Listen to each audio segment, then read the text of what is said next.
We welcome you to a beautiful afternoon for spring training baseball. From Charlotte Sports Park, the Rays and the Pittsburgh Pirates will square off. With Brian Anderson, I'm Dwayne Statz. Great to have you aboard as the Rays and the Buccos decide to get together.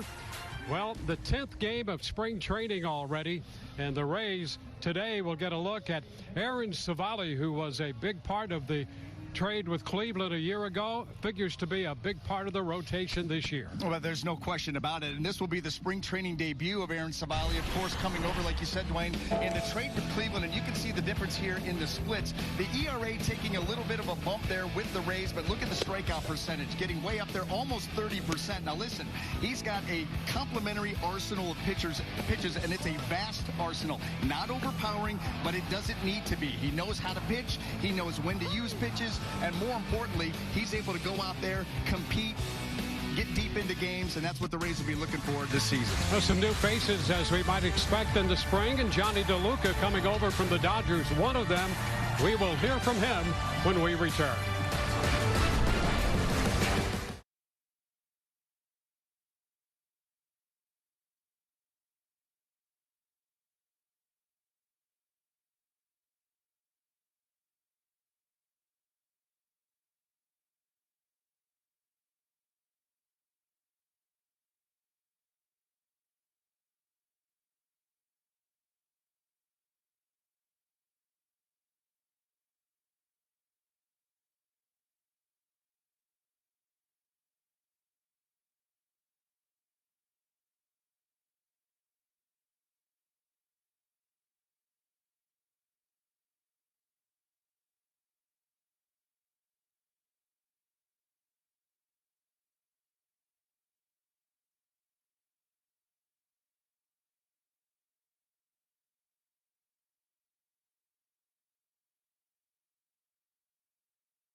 You back to Charlotte Sports Park, the Rays and the Pittsburgh Pirates squaring off, and as advertised, Johnny DeLuca will be joining us. He'll be mic'd up as he goes to the outfield for the Rays. Johnny, number one, we appreciate your willingness to do this and looking forward to a little insight on the field from you.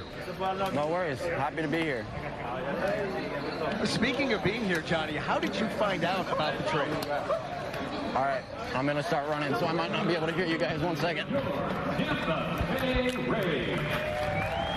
Johnny coming over from the Dodgers in the big offseason trade out of the University of Oregon. Johnny, I was asking, now that you're settled out there at your position, how did you exactly find out about the trade? I think we're cutting in and out. Did you say how did I find out about the trade? Yes. Actually through Twitter.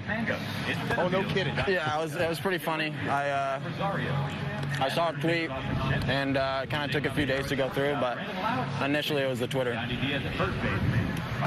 Tell us a little bit about your journey switch hitting and then not switch hitting and the way things have turned out for you that way. Yeah, I was switch hitting since I was 12, and didn't really put up the numbers I wanted to in college and in high school, and basically shut it down right when I got to pro ball, and that was my decision, and kind of worked out. And I feel like I could just focus on one side, and switch hitting's really hard. So.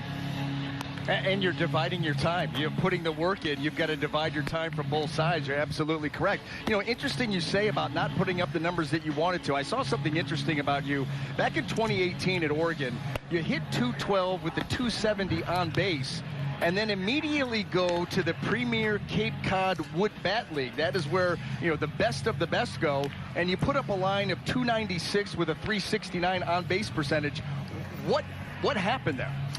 You know, I couldn't quite tell you. It might be the wood bats, but I enjoyed my time in the Cape. I was having fun, and yeah, I think it was just one of those roles I got on, and I did good in the Cape, but then came back sophomore year and didn't do as good as I wanted to. Thought there was a lot more in the tank, and yeah, so basically I shut it down and kind of bet on myself. Paid off. You could say that. Well, you're out there in center field today, and we'll talk about playing that entire infield a little later. O'Neill Cruz leads it off, and the first pitch is fouled back. Of those three outfield positions, do you have one you like better than the other? No, I like center field. I feel at home in center. There's a lot of space out here for me to run. Quarters are pretty hard with the spin and you know, balls being hooked or sliced. So yeah, I like center. We talk about the reps that you have to take, obviously doing a lot of that during batting practice, because you're absolutely right. The way that the balls come off the bat to those corner positions, that can be a big-time challenge. Is that where you get most of your reps as far as working on that position? Instead of just a coach hit you fungos, you got to play the ball off the bat. Yeah, a lot of it's just sound, it's feel, just getting used to it, and knowing where the wind's blowing, weather. And here we go, and this one center right here, field. Coming off. There we go. Need a smaller hat, I guess. No. I like that, you know, that's not only you catching fly balls, doing a little play-by-play there, too. We're all over the place today, boys. Car's coming out. Positioning's gone. You know, interesting. We're going to show a replay of the catch here. In style. Yep. Nice flow going. Of course, it's the first ball, right? Exactly. Playing for Buck Showalter years and years ago, he used to tell me, because I loved to power shag. That was how I got kind of my conditioning in as a pitcher. But he would tell me of a drill that he would do with guys where you would take an outfielder and play him with his back to home plate during batting practice. And if you do it long enough, you can start to tell the direction of the ball off the bat without even seeing it, just because of the hearing of the ball off the bat. Have you ever done anything like that? I have done that. Yeah, we've done some of those drills. And nice pick over there first by Yandy, Shenton to Diaz on the out. That's fascinating. It really is. And the truth be told, you can do that. The ball off the bat, you'll just point. That's going that way. And it's interesting that you had mentioned that. Cutting out a little bit. No, I just was talking about that drill and just how fascinating that drill is, and it's a real thing. Oh, for sure. Yeah, it's a great drill. You know what else is a real thing? And you can take some doubters and set the record straight here, but the high sky. Not so much today. You've got the cloud cover for perspective and for reference, but the high sky, talk about how difficult that can be. Yeah, that was more of a thing in Arizona. I feel like here there's, you know, the element of the wind, and but yeah, we got some cloud cover, so the high sky isn't as much as a factor here, but there's a lot of other factors. So 2 outs, the base is empty here. Johnny DeLuca in center field, and part of our broadcast crew here for the top half of the first. So it's a strike 2-2. You know, I like to talk to guys about this, ask guys about this, but what was your focus coming into camp? Everybody seems to have something that they're trying to work on, something they're a weakness they may be trying to bring up, strengthen a strength already. But what has been your focus, main focus, coming into camp this year? Yeah, I spent a lot of time. I love going to the gym. I dropped probably, 10, 12 pounds, and I did that just mainly for the speed factor, for the longevity of the season, kind of keeping some weight off the joints. And that one might leave it off the yard. Yeah, Rosario's going to run out of room there and then some. And that ball is gone off the bat of Sawinski. He hit 26 home runs a year ago for Pittsburgh, and he got into that one to make it a 1-0 ball game here in the top of the first. Johnny, talk about the transition from one organization to the other. and you come into spring training, not necessarily an intimate setting with the number of guys in camp, but tell us about getting to know some of these new teammates. Yeah, it's been great. Obviously, coming from an organization where, you kind of know everyone and are comfortable with everyone. And it's been a really easy transition, to be honest with you. All the guys, teammates, coaches, staff have been super welcoming. And, yeah, it's been super easy. Henry Davis, the catcher, fouling one back, strike one.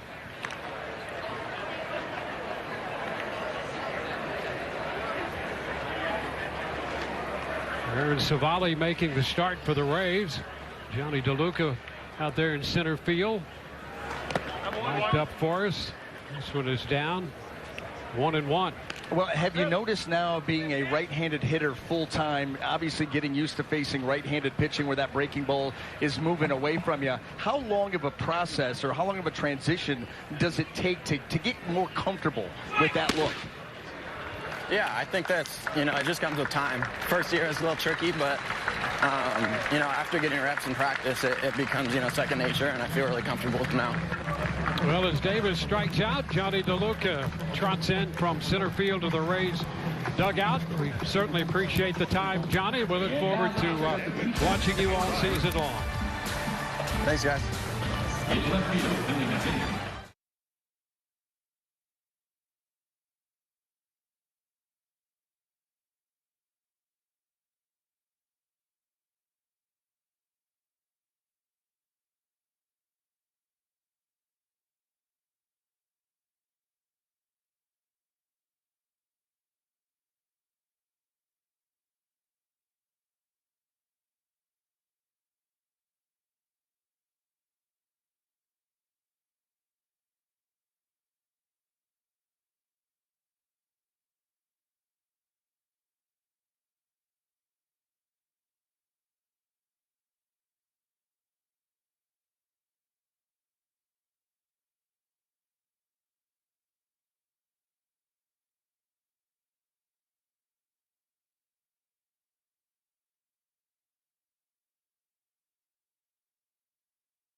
And one of the new members of the Rays, Johnny DeLuca, and we certainly appreciate him taking that time. It has to be to divide one's attention out there. It's a little bit of a challenge, I would imagine. And he was tested right out of the gate, right? I mean, first hitter of the ball game, and he's in mid-sentence and in mid-season form, and coming in, the bat or the hat flipping off the nice flow of hair, the nice catch. We go to the bottom of the first, and Yandy Diaz will lead it off. Rays are facing Luis Ortiz, 25-year-old right-hander out of the Dominican Republic. Yandy, the batting champ a year ago, hitting .330.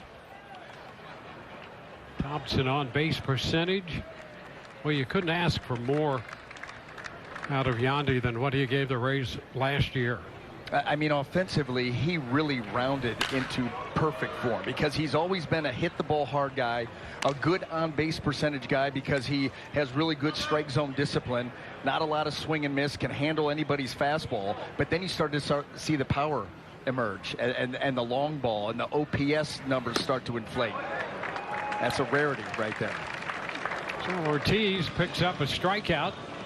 Take a look at the rest of the lineup. Yandy followed by Brandon Lau, and then Rosario. Shenton hits cleanup. Junior Caminero is the DH.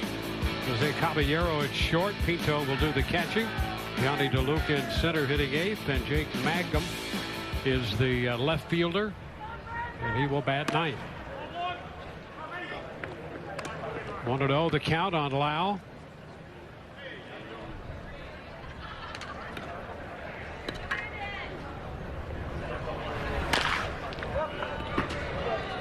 One and one.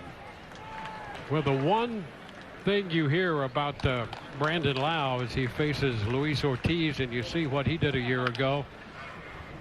A few more walks than he would like, but a very strong arm. Brandon Lau just wants to stay healthy. That's it. I mean, it's been frustrating. The type of injuries have been frustrating. And you think about the one that ended his season last year, that foul ball, that ball off the leg. And, you know, listen, when he's out there, he is extremely productive. He's a guy that can pop the ball out of the yard at any given time. And that's most of the time what he's looking to do. You know, he's talked, you know, previously, I just want to hit the ball hard. And I know that with my swing, if I'm able to make solid contact, that ball is going to jump. And we've seen that. And with that, in just under 110 games, 21 home runs. So you project that out. I mean, that's a well into the 30s, 30-plus home run year. And it was just, what, a couple of years ago where he was at 39, knocking on that door, 99 driven in. And so fully capable, it's just about being out there on the field. And I'll tell you something else. He will defend out at second base better than you think, too.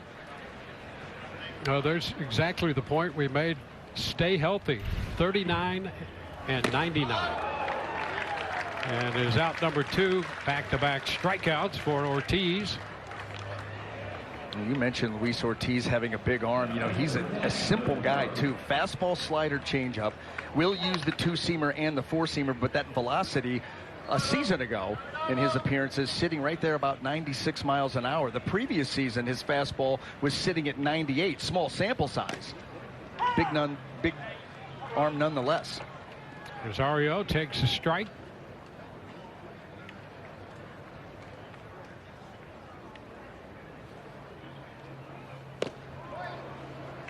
And 0-2, so Ortiz has come in here throwing strikes in the very first inning and ahead of Rosario.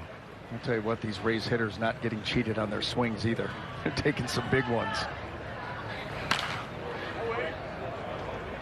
Out of play the other way. Well, anytime you're talking about filling up the strike zone, you come out pumping strikes, guys are going to be ready to hit, ready to swing that bat, ready to turn it loose.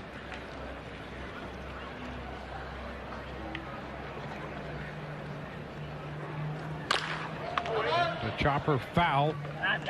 Rosario, as we can see here, right-handed hitter, and has certainly shown that he can handle lefties. And now against this hard-throwing right-hander.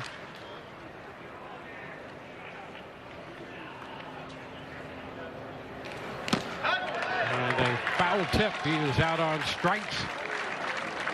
Ortiz with 3 strikeouts in the inning. 1-0 Pittsburgh.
Rays have Aaron Savali on the hill this afternoon, and you take a look at the repertoire of pitches.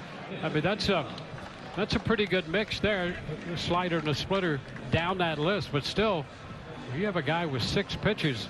It gives hitters something to think about. You know, we talked about that in the open, that he has a vast arsenal. He's not overpowering, but he doesn't need to be because the way that he uses these pitches. He's got a good feel for pitching, reading swings, and on top of all that, he has excellent command. Gonzalez, the second baseman, takes the pitch up a bit. Boy, and you're right, Dwayne. When you put that many pitches into a hitter's head, that he'll use, a good amount of time. He will use those pitches and mix them well. Yeah, Gonzalez lifts it into left. Mangum out there, waiting for that one to eventually descend. And that is out number one. You get a guy that has a mix like that, but then he understands how to sequence those pitches and then can get them to good spots within the strike zone and just beyond the strike zone. Now you've got a chance to have a guy that's going to be very frustrating for opposing hitters, and that's exactly what he's been. When he's at his very best, he is difficult, very difficult to square up. Well, there's a bunt put down by McKinney, and the throw to first not going to be in time. A bare hand pickup by Shenton, and McKinney executed that perfectly. Well, it was set up perfectly, and you can see how far back Shenton is, and he's pulled over towards the shortstop position. No chance. All he was doing, McKinney, was just trying to get that ball down to the left side, not even up the line. Just get it down. There's no play on me. So 1 on, 1 out. And the first pitch is a ball high to the Pirate right fielder. Kanan Smith and Jigna.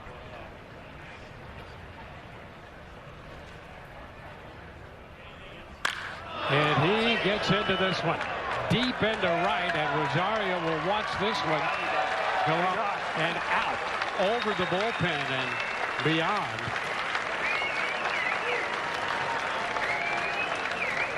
Boy, that was some blast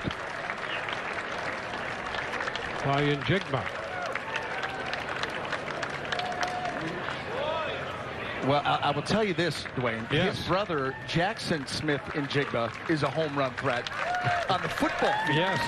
And then how about this one by Kanan? There was no doubt on contact there.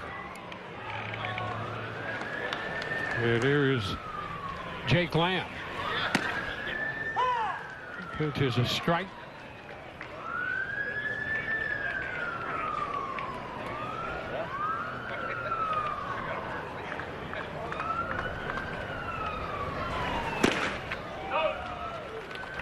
Oh, 2.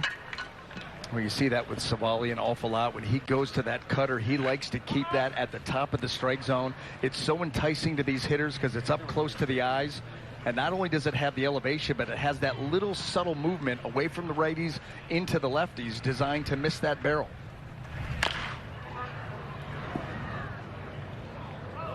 Well, a run in the first on the home run by Sawinski. And then the 2 home run by Njigba.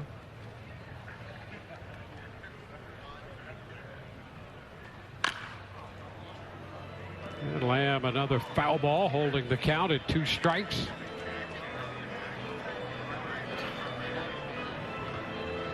Well, the Pirates feel that they made some progress. They won 62 games in 22, and last year 76 and 86.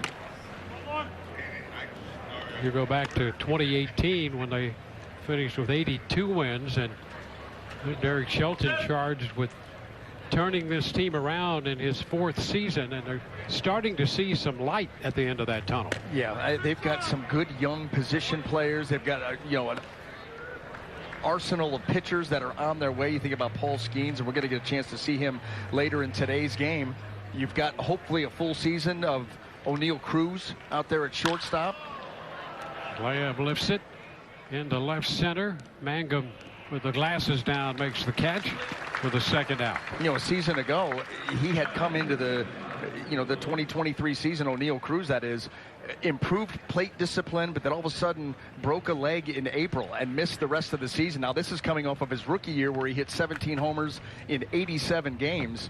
So you think about the athleticism that he brings to this team, the power, the production. Get him out there for a full season, and he's a difference maker. Yeah, they got exactly 9 games and 32 at-bats out of him last year. Yeah. And jump that win total up. So right now you start to look, once you make that jump, now it's like get over 81. Let's get into the positive side, the plus side in the win column, and see where it takes us. That's the goal this year for this Pirate club.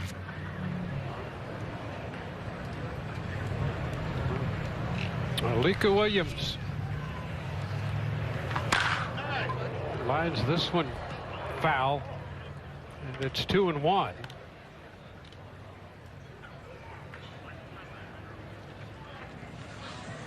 Williams picked by the Rays in the 20 draft out of Arizona State. Alexander David Williams.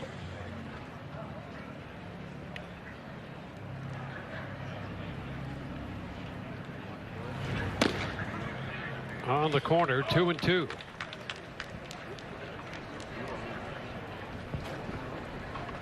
Pittsburgh coming in 3-6. The Rays 2-5. Rays have also played to 2 ties. And it's popped up to the left side. Boston Shenton back of third handles that. 2 runs on the home run. Bottom of inning 2 coming. Shenton will lead it off. Raise the bar.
Share of the Rays 50-50 charity raffle jackpot. Proceeds support youth programming in Tampa Bay. You can win big and support the community all at the same time. So visit rays5050.com. Gorgeous day out there in the outfield in left, taking advantage of the beautiful sky. Temperature 81 degrees. Relaxing afternoon at the ballpark. Perfect spring training day here in Florida. No question about it. And I can't believe that we're already into March. And as you mentioned earlier, the 10th game of spring. Weren't they just reporting? How quickly did that come? Doesn't take long. It'll be opening day before you know it. There's Austin Shenton. The pitch is a strike. Shenton dividing last year between Montgomery and Durham, hitting 29 home runs. Ortiz ahead 0-2. Rays got Shenton in the Diego Castillo deal, and he has certainly shown some power.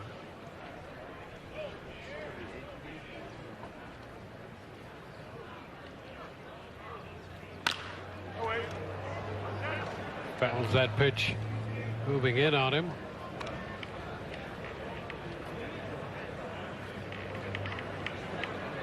Ortiz struck out the side in the first, working his second inning, worked 2 innings in his last outing against Atlanta.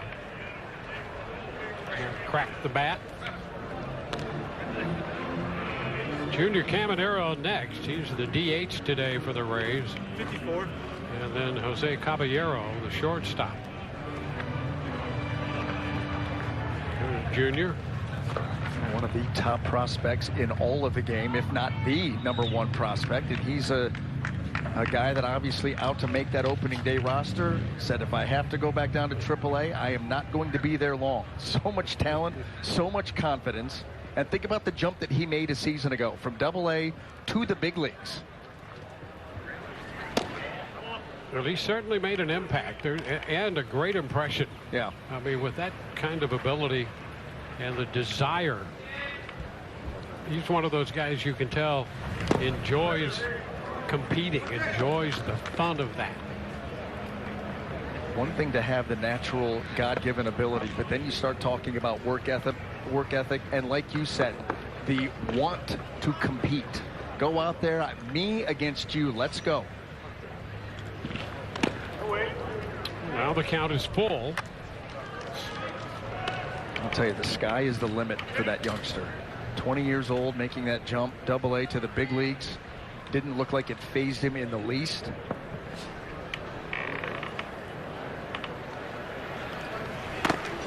And after getting the jump on Shinton, Ortiz loses him, and Shinton heads to first. The Rays with their first base runner. Well, here's the prospect list, and a pretty good one led by Caminero right there. Carson Williams and Curtis Mead.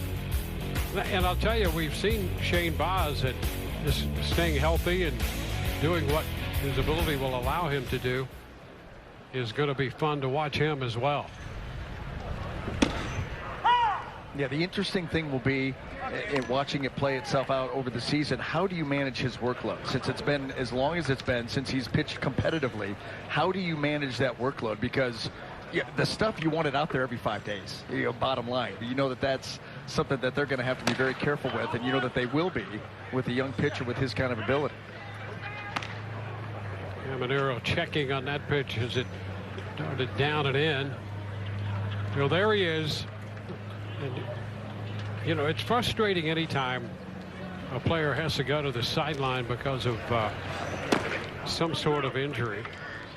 But, when you feel like you might be on the verge of something really good and then your progress is delayed, it has to be even more frustrating. Yep.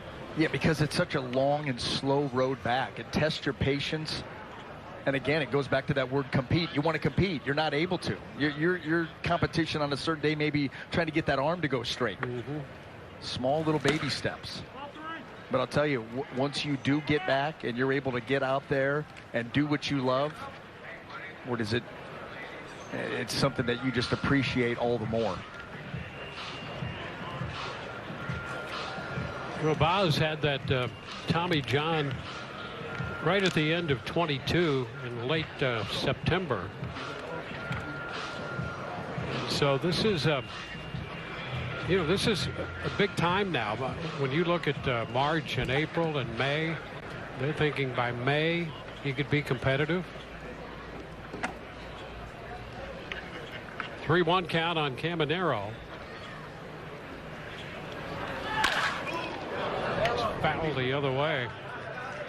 Think about some of the pitchers for the Rays that could be back and pitching competitively May, maybe into July, early August, whatever it may be. When you think about Drew Rasmussen, Mm-hmm. Jeffrey Springs, Shane Baz, you just mentioned. Yep. There's Shane McClanahan right there, and Kyle Snyder. And that's just a little piece of that one fouled, and Davis took that one. There, Drew Rasmussen. We know how good he was and how anxious he is to get back. And the guys you mentioned, you hate to see any of them go down with injury, but coming all the way back, that's some great talent in reserve right there. Boy, you're not kidding. You are not kidding. Runner on the move and a chopper out towards second. Backhanded short hop by Gonzalez, who makes the play. Shinton on the move. Moves into second, and Caminero out 4-3. Well, I'll tell you what, that doesn't look like much, but that's not an easy play. That is not an easy play to make. That high chopper that you're to the backhand side, and it's not really a short hop. It's not a high hop, but this can be tricky. And try to time it up just right and get that ball up there around the waist and on its way to first. Now Jose Caballero.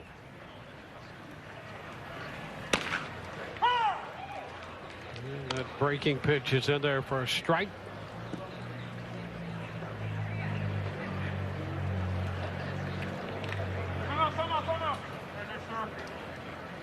Caballero getting time.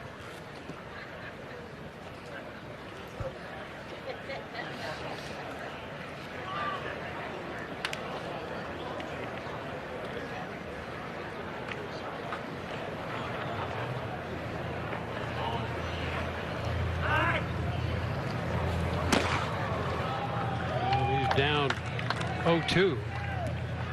Well, Caballero, another new addition. The Rays bringing him in, and he's going to have every opportunity to win that starting shortstop position.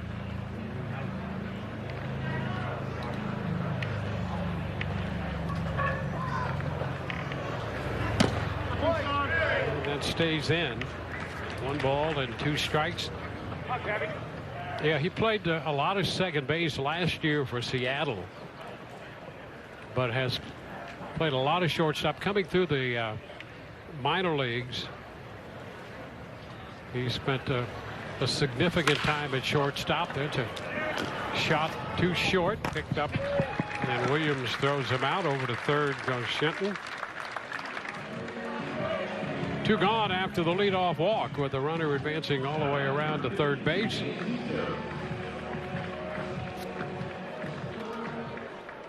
And Rene Pinto. Rene Pinto, the only catcher on the Rays 40-man roster. How about that? How about that? I'm not sure I've ever seen a team go to spring training with only 1 catcher on the roster. And Williams takes care of the ground ball. Pinto is out of there. A walk and a man left. We head to the third. 3-0 Pittsburgh. Play ball. You're what?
Rays baseball is back at Tropicana Field for the 2024 regular season. Cheer on the Rays.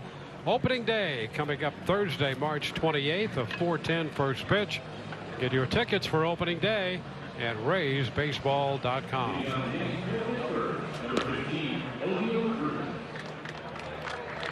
On to the third inning. Rays playing host to the Pittsburgh Pirates.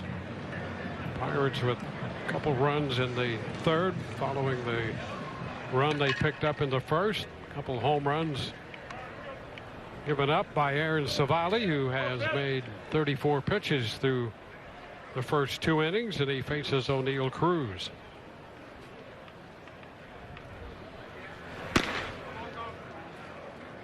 Upstairs. This is the part of spring training where you really start to build arm strength as a starting pitcher. You're getting into that third inning and trying to build from there. Everything up to this point has been bullpens, throw an inning, maybe 2.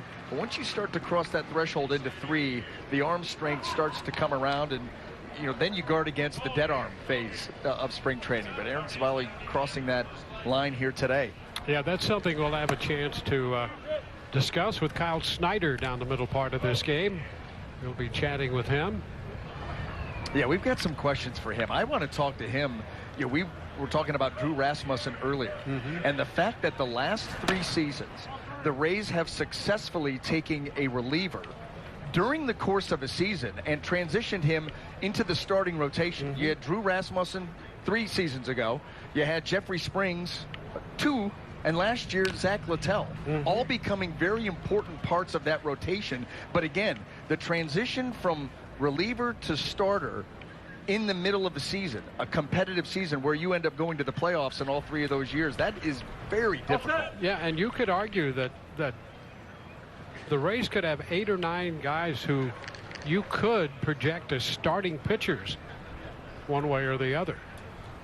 I mean, you think about, let's say Drew Rasmussen comes back ready to go. Jeffrey Springs, Shane Baz. Yep. Add that to Eflin, to Savali, to Littell, to Bradley, to Pepio. You go right down the list. You're going to have some really good starters that don't have a spot. I mean, it's incredible the depth that could happen. That doesn't even mention Shane McClanahan for possibly next year. Yep. That is a wealth of talent at the starting rotation. Say in the starting rotation. Shane. Well, we'll watch him develop, come back, rehab this year with an eye on next year.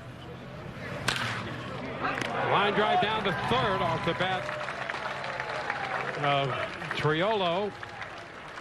Cruz back in at first after the walk. 1 on with 1 out. I'll tell you what, my scorebook already is in midseason form. That's all I'll tell you. Well, it's like swimming, you know, you never forget. No. Just jump right in and you start swimming away. What if you never knew? Well, then you start sinking away. Sawinski takes the pitch for a strike. He hit the home run in the first inning.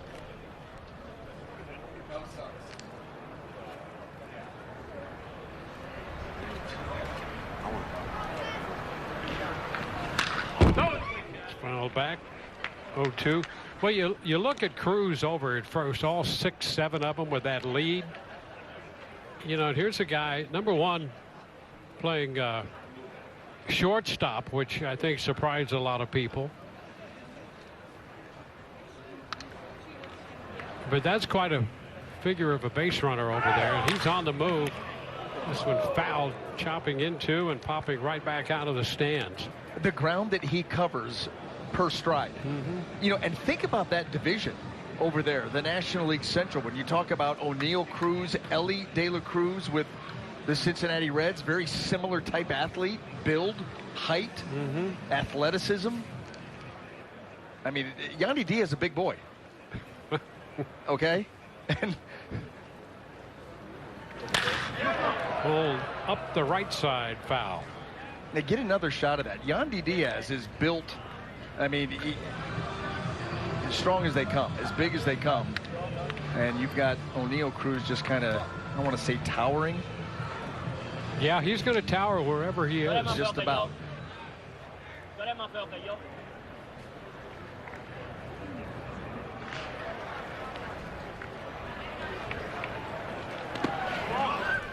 Breaking pitch is down, blocked by Pinto.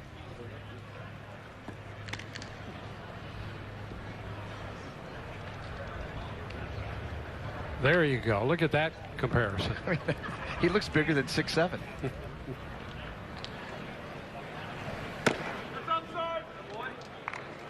2-2. But again, to have that kind of size and then combine that with the athleticism, again, to play shortstop. And like you said, I think a lot of people were surprised and wonder how long he will end up staying there. He is on the move. Fly ball into left. Mangum is there, and back to first goes Cruz. Wait. So 2 outs with a runner aboard. And Henry Davis, the catcher.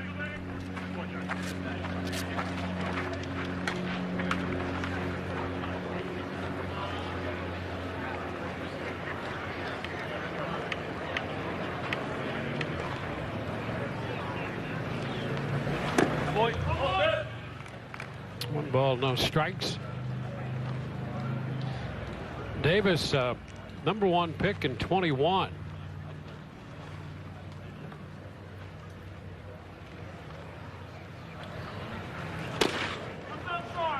That's outside, 2-0.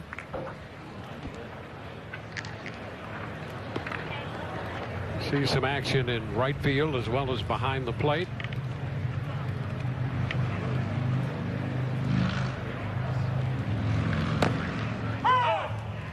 Two and one.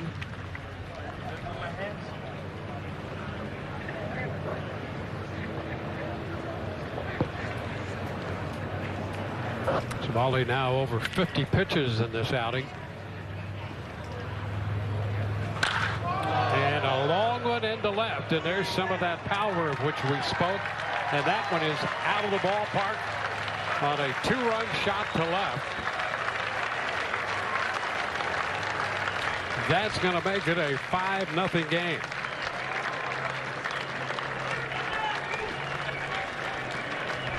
Well, Davis hits the 2-run shot. Cruz scores in front of him. Leadoff walk and a 2-out home run.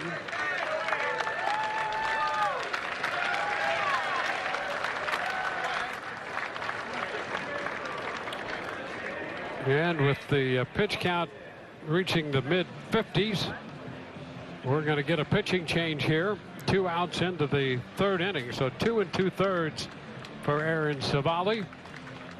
We'll be back with the new pitcher in a moment.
You guys need to say hi to Junior. What? Junior, say hi, man. Hi. Oh, you are? Yeah. So if I'm off position in the 1st inning, just know that I can't multitask. It's just the 1st inning. We're not Mike Gilroy. He thinks that doesn't talk.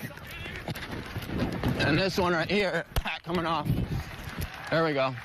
Need a smaller hat, I guess. Well, there's Johnny DeLuca out there in center field. Had a little visit with him to begin this game. That was kind of fun. It was. Got off to a rousing start. That fly ball, that was the opening at-bat of the game, O'Neal Cruz. Yeah, 4th pitch of the game. He had to go get it. We were 1 question in. A little timeout and go get the baseball.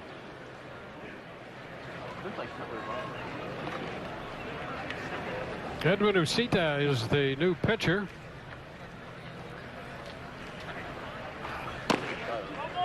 With 2 outs, the bases are empty, and he faces Nick Gonzalez. The fastball misses. 2 2/3. 4 hits, 5 runs given up by Savali. It's 2-0.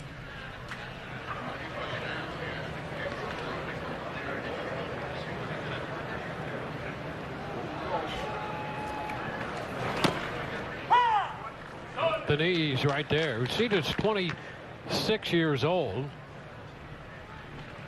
from the Dominican Republic.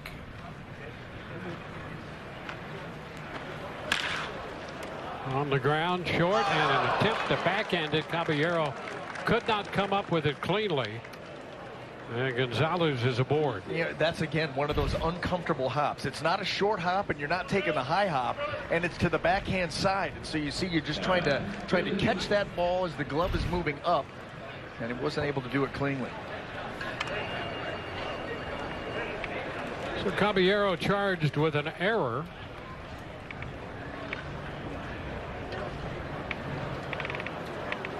Willie McKinney bunted his way on the first time, and he pulls it foul for a strike. And you mentioned Skeens earlier. There he is in the bullpen for the Pirates. It'll be interesting to watch him. Yeah, his second outing of the spring, touched 102 miles per hour in his first outing. Well, that's to go with some good breaking ball or good off-speed pitches too. Change up and a slider to go with that fastball. Another guy that loves to compete. First overall pick in the draft out of LSU.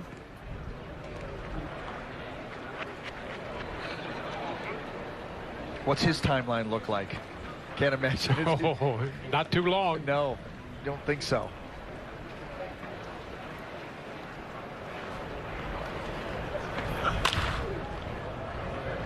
Pitch riding in, fouled away the other way.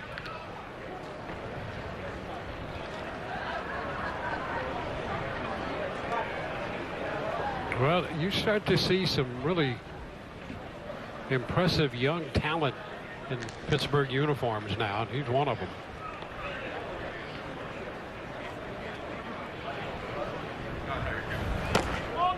Did he go? He did not. Brown down at third, since he held up.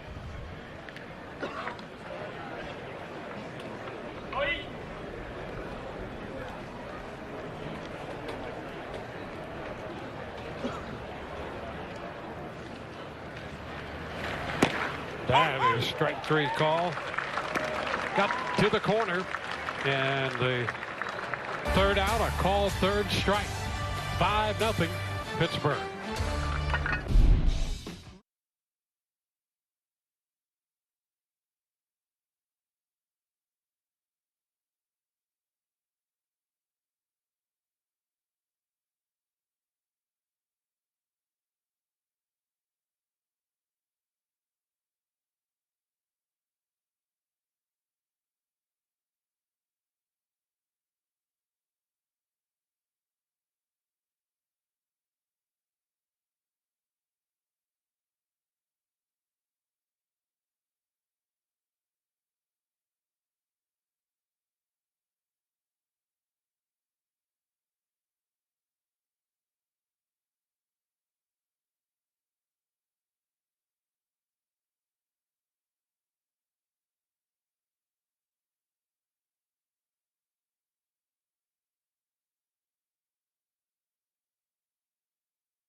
Running with the Rays, 5K comes up Sunday, the 7th of April.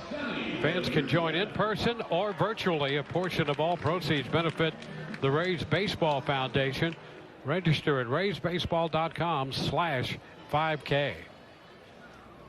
A virtual 5K experience available. Johnny DeLuca. First pitch is a strike. DeLuca, as we discussed earlier, a switch hitter in college. Gave that up, and strictly from the right side.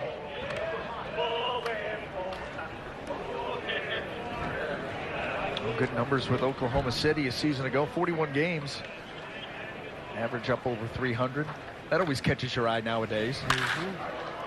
Lifted into right center. Sawinski over there from center field taking charge. And that's the first out. You know, that's the thing about Sawinski too. Another one of those young players you're talking about from Pittsburgh. You know, you look at his size and his power. The fact that he plays center field and covers a lot more ground than you think he's going to. Tremendous athlete.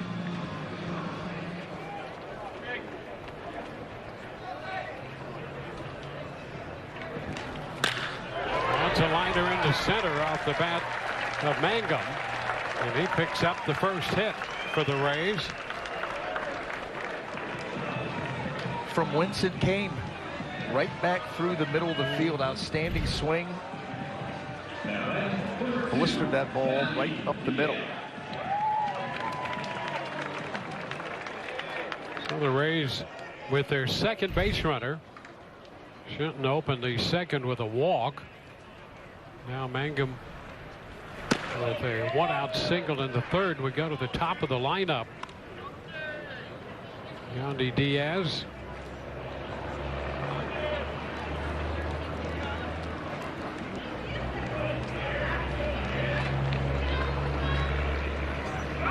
Runner on the move. Look out, Yandy, and the throw down is not going to be in time. A stolen base for Mangum. Working on getting jumps. We know that the Rays last year second in the American League in stolen bases, and right there's that moving lead again that we've seen ever since they've made those bases a little bit bigger and limited the number of pickoffs for pitchers. You've started to see the moving leads at first base, something you didn't see a lot of in the past. Perfectly timed up there by Mangum.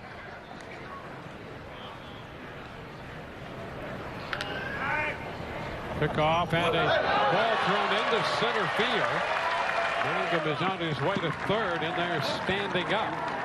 So the bad throw on the turn and throw by Ortiz. You hate giving up the stolen base, and then you compound it by trying to get it back, trying to make a play right away. Here they come. See if he gets all the way fully around. He does not. You see that ball just took off on him because he was not able to get out over his front side. That arm got left drifting late to its release point. A chop to short. Runners score. Throw to first in time, so Yandy makes contact. Picks up the run batted in, and the Rays are on the board with Mangum crossing the plate. So they take advantage of the base hit, the steal, the error, and the run scores on the ground ball.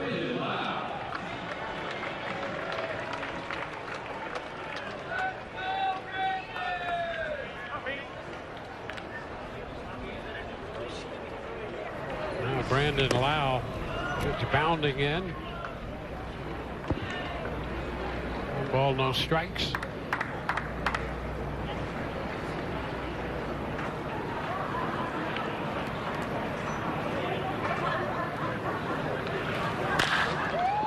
Fly ball, center field. Sawinski there waiting, and the Rays settle for the one unearned run. On to inning 4 we go. Pittsburgh holding a 5-1 lead.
Right up your little slugger for the Rays Rookies Kids Club, presented by Suncoast Credit Union.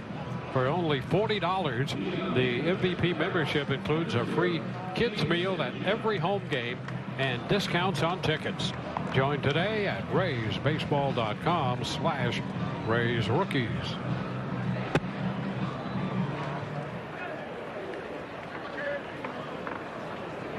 Warm but comfortable afternoon. A little hydration makes it all a perfect combination. Yes, it does. Cita out there on the hill. The final out in the third.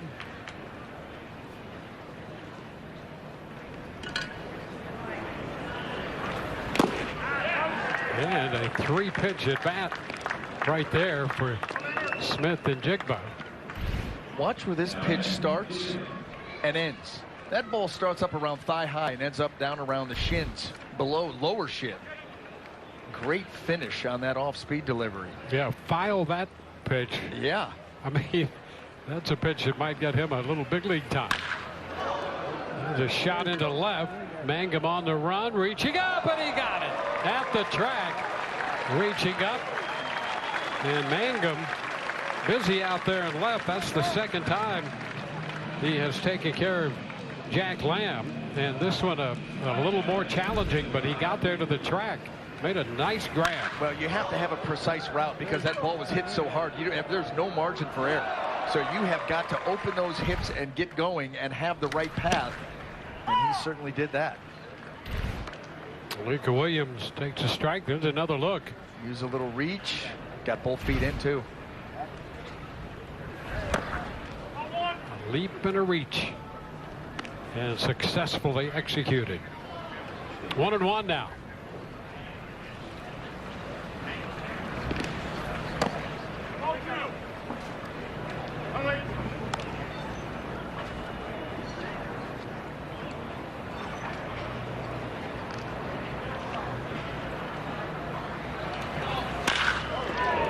The middle it goes, and a 2-out single for Williams.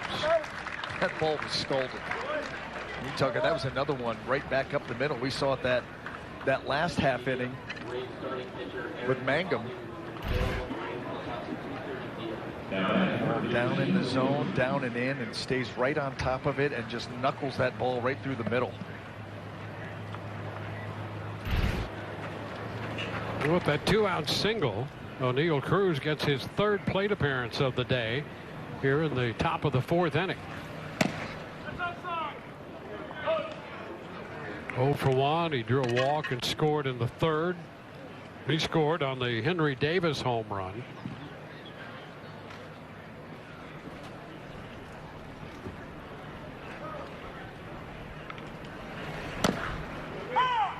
One and one.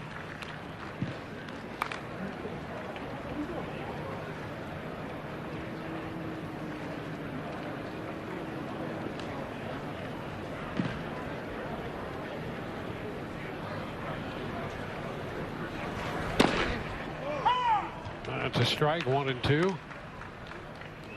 Back-to-back heaters. Do you go back to that changeup, that split right now? You've got him set up for it with the way that he would place those two fastballs. Let's see if he comes with that off-speed delivery once again. There it is. And it's popped up.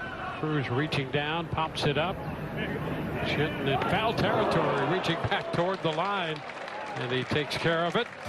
Base hit, the man left, no runs. 5-1 Pittsburgh.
Don't miss a pitch during the 2024 season with a Rays season membership. With either the traditional or flexible plan, you'll have the option best fitting your needs. Visit RaysBaseball.com/season membership.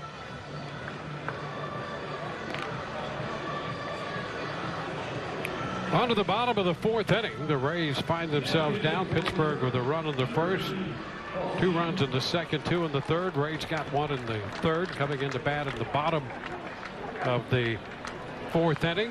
And the Pirates have a new pitcher in BA. They hang a lot of their future hopes on this young man right there, Paul Skeens. Well, the #1 overall pick in the 2023 draft, and you could see what he was able to accomplish. College World Series most outstanding pitcher, Dick Hauser Trophy, obviously the National Pitcher of the Year, a minuscule ERA in the SEC, and that's spread out over 19 starts. Got a fastball that's going to touch 100 often, and a couple of good off-speed pitches to go along with it.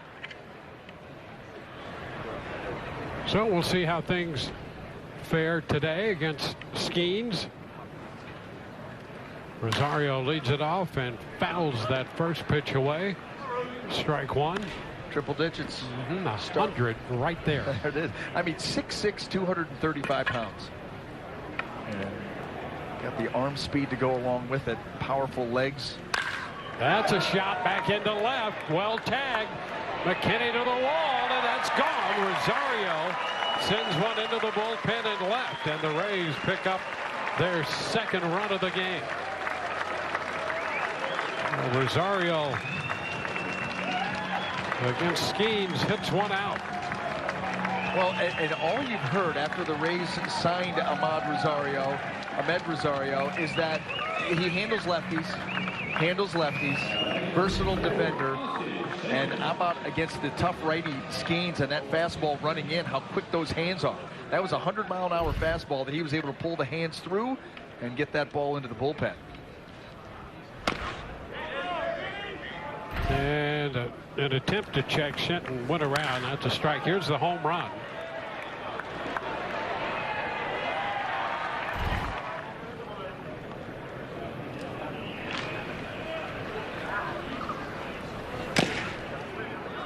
Oh, 2.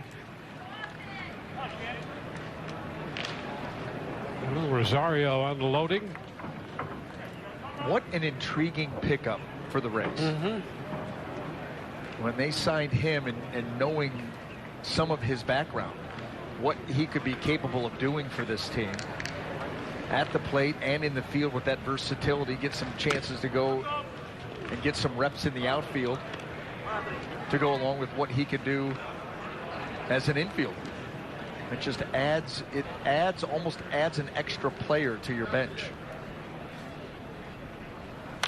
And it's fouled back. Well, he's in many ways a typical player the Rays love because of the versatility.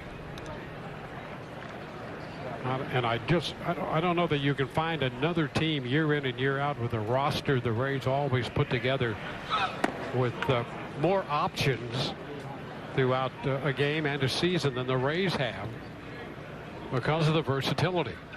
You know, and you were I was surprised actually that he was still available when the Rays were able to go out and get him, that he hadn't already been gobbled up by somebody. Because of that reason you're talking about. That's a little bouncer going to get through the right side, and Shenton is aboard. So the home run followed by the base hit.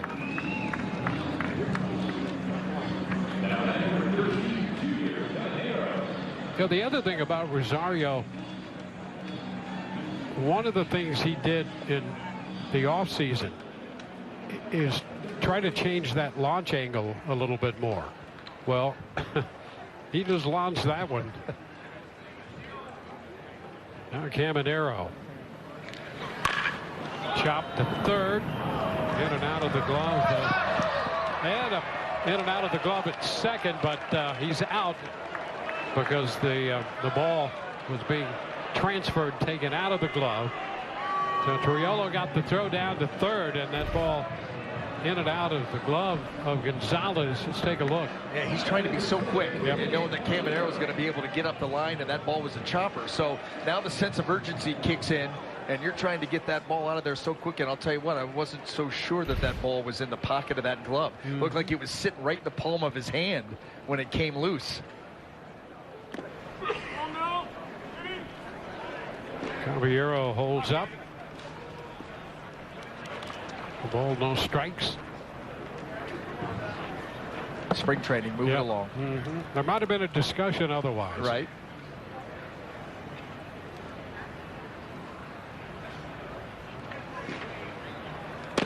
I mean, really, if it just sticks there for a split second, because these guys are trying to sometimes almost manipulate. They don't want the ball in the pocket of the glove, because it's too deep to reach in there. Yeah, you can't get rid of it as quickly as you'd like. That's right. Caballero chasing the breaking ball. It's 1-2.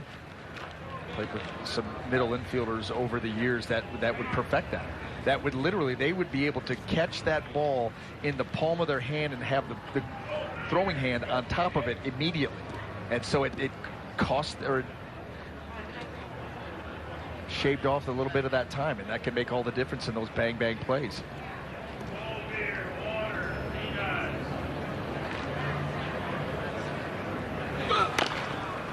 Tapper grabbed in foul ground by Davis. Yeah, that's something that accomplished second basemen have a great deal of pride in. That quick exchange to get rid of the ball as quickly as they can. They look like magicians. I mean, the ball, like, wait, how'd that ball get? I heard it hit the glove. I heard the crack, but it's in his throwing hand that fast. It really, that's how quick they are. Yeah, you sometimes think you see the ball leaving his hand before you hear the glove. Yeah. It's the flip off the light switch and you're in bed before it gets dark. That's right. Same principle. Runner takes off. The pitch is foul. Caminero on the move there, and Caballero fouls it.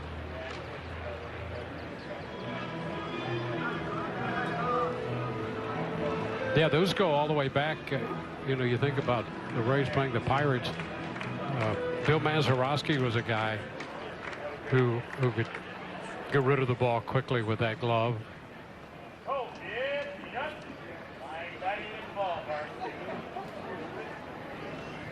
1 ball, 2 strikes. And a strike over the edge away from Caballero, and he is caught looking.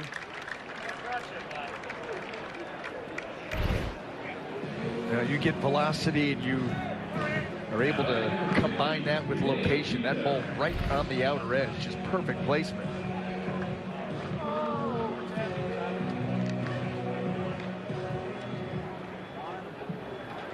And here is the Rays catcher, Rene Pinto. Pitches a strike at the knees. Well, the Rays have had to play catch up today, down at 1.5-0. It's 5-2 right now in the bottom half of inning 4. Down to short. Williams to Gonzalez for the force. The Rays get the 1 run on the home run by Rosario, and we head into the 5th. Pittsburgh 5 and the Rays 2.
Charlotte Sports Park, a gorgeous day. Temperature in the low 80s to begin play today. We've seen the wind pick up a little bit, blowing out to left a little bit now. And the left-hander Tyler Alexander will enter the game as we go to the 5th. This year with Detroit, 25 games, 2-1. You love the 5 walks to go up against 44 strikeouts. An outstanding strikeout to walk ratio, pounds the zone, does it with a number of pitchers. Got the cutter, the 4-seamer, change up. He will throw a 2-seamer from time to time and a slider. So he's another one of these pitchers that give you a lot to think about. And he's another one of the pitchers too. The Rays feel they could stretch out if they need to. Well, it would be the 4th year in a row, right? I mean, isn't that what they do? That's what they do. First pitch is down. Ball, no strikes. Hey, there's Kyle Snyder. We're going to get a chance to speak with him and see what he has on his mind.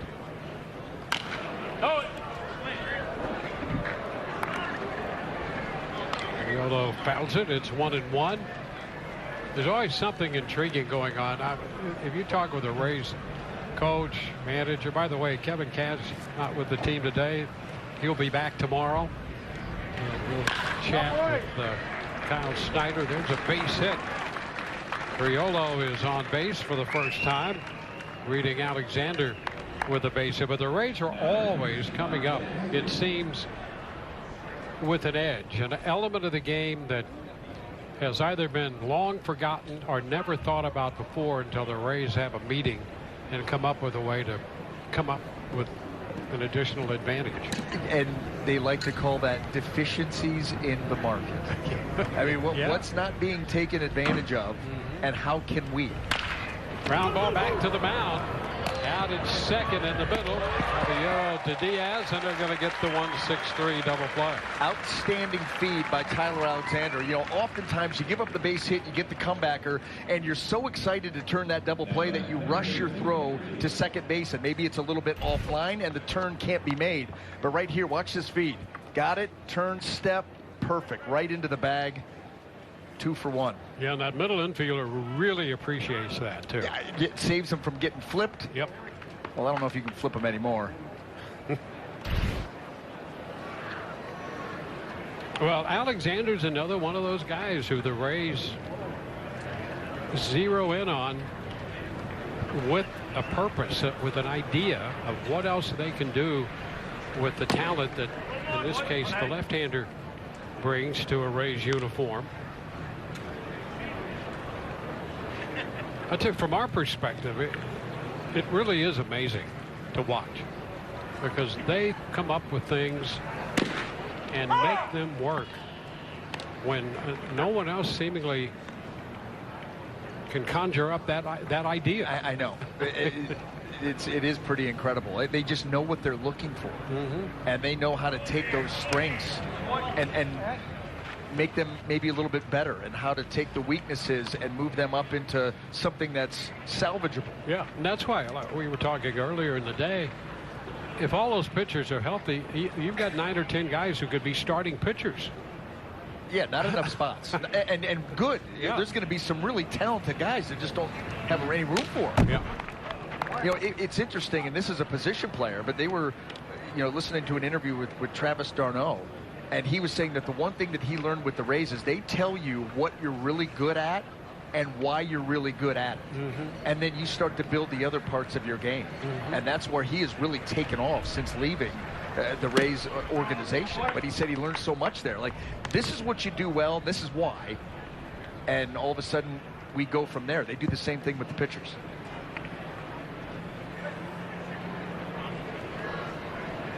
Base is empty, 2 outs and a full count on Henry Davis. And he walked him. And I think that that's the most important part of teaching somebody really anything. You can teach them something, but when you're able to explain to them why, it takes on a whole new meaning. Yep. Now I'm just not taking you at face value. You're showing me the nuts and bolts of why this is what it is.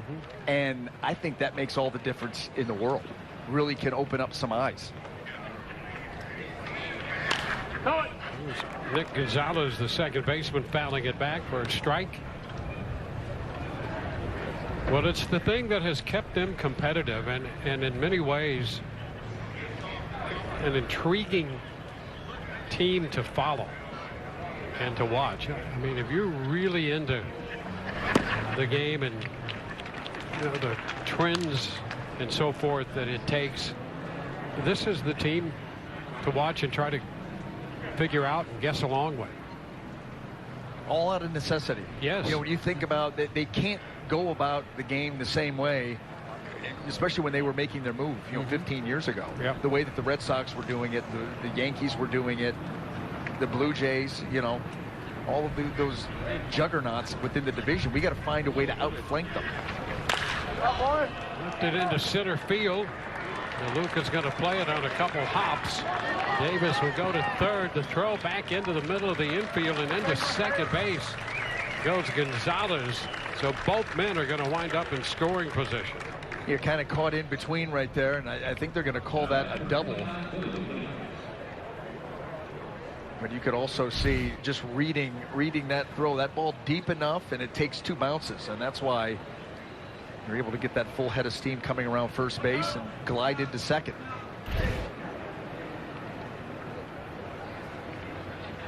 So 2 men in scoring position, and the left-handed bat of Billy McKinney about to step in.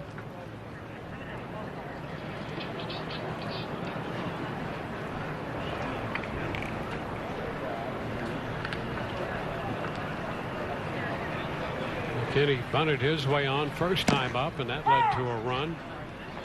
Pitch is a strike.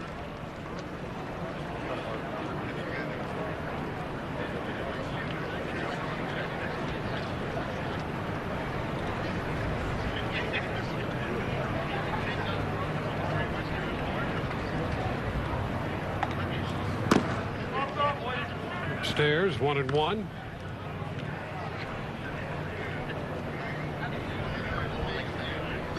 Pittsburgh 5 runs, 7 hits. The Rays 2 runs on 3 hits. 2 men in scoring position. McKinney on the ground to first and into the mid of Yandy down there. 3 unassisted. No runs, a couple hits, 2 left. We are headed into the bottom of the 5th, and we'll be chatting with Kyle Snyder when we return.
Five-2 game. We go to the bottom of the 5th with Pittsburgh leading the Rays. Rays coming into bat, and Kyle Snyder, the Rays pitching coach, good enough to join us. Kyle, it's good to see you, and I think good to be back in what is, I guess we could call a normal spring training setting. Yeah, it's been nice. It's certainly nice to be back in Port Charlotte and back at this facility and being able to put its use to work and just get these guys ready for the season. DeLuca First pitch, and he drops it into short right for a base hit here. Speaking of getting ready for the season, you know, you look at the number of players that the Rays have in camp. 77 coming in, 39, more than half are pitchers. How busy does that keep you? I mean, in the early going, pretty busy. You know, there's a lot more coordinating that's occurring. You know, helped out by Jorge Moncada and Tomas Francisco. You know, just making sure that we're accounting for all the bodies, and we're providing them the attention necessary to to kind of build out from spring training throughout the season. You know, talk about pitch plans, build out pitch packages, all that kind of stuff. But it keeps you busy, but it's a really fun time of the year. You know, you can really change stars and have an impact on a guy's career, if not their season. But yeah, it's it's a fairly busy time, and you got to make sure that you're staying on top of everything and making sure everybody's where they need to be. Yeah, speaking on making an impact to individual careers and collectively to the team, B.A. and I were talking up here about if you look at if all the pitchers were healthy, the Rays could have 9 or 10 starting pitchers, it seems. And that being the case, I don't know what you would do with all of them, but I'll tell you, there are many teams who could say that, I think. Well, I think if we've illustrated anything over the last few years, that having a lot of depth in your rotation is really critical. And we dealt with the physical failures last year of Rass and Springs and and McClanahan, and those are tough things to absorb. But when you're able to build out the depth that we had last year, Littell entering the rotation after being a reliever, and then having the 10 guys that you guys are talking about now that are kind of in that bull category, if not starting pitcher category. I mean, it's something that's necessary to have. I mean, we got 1,500 innings we got to cover every year, and you want to be able to do it as effectively and as creatively as you can. And to have 10 guys that are literally capable of providing that certainly gives you a level of comfort. Listen, Kyle, you mentioned Zach Littell, and I find this absolutely fascinating.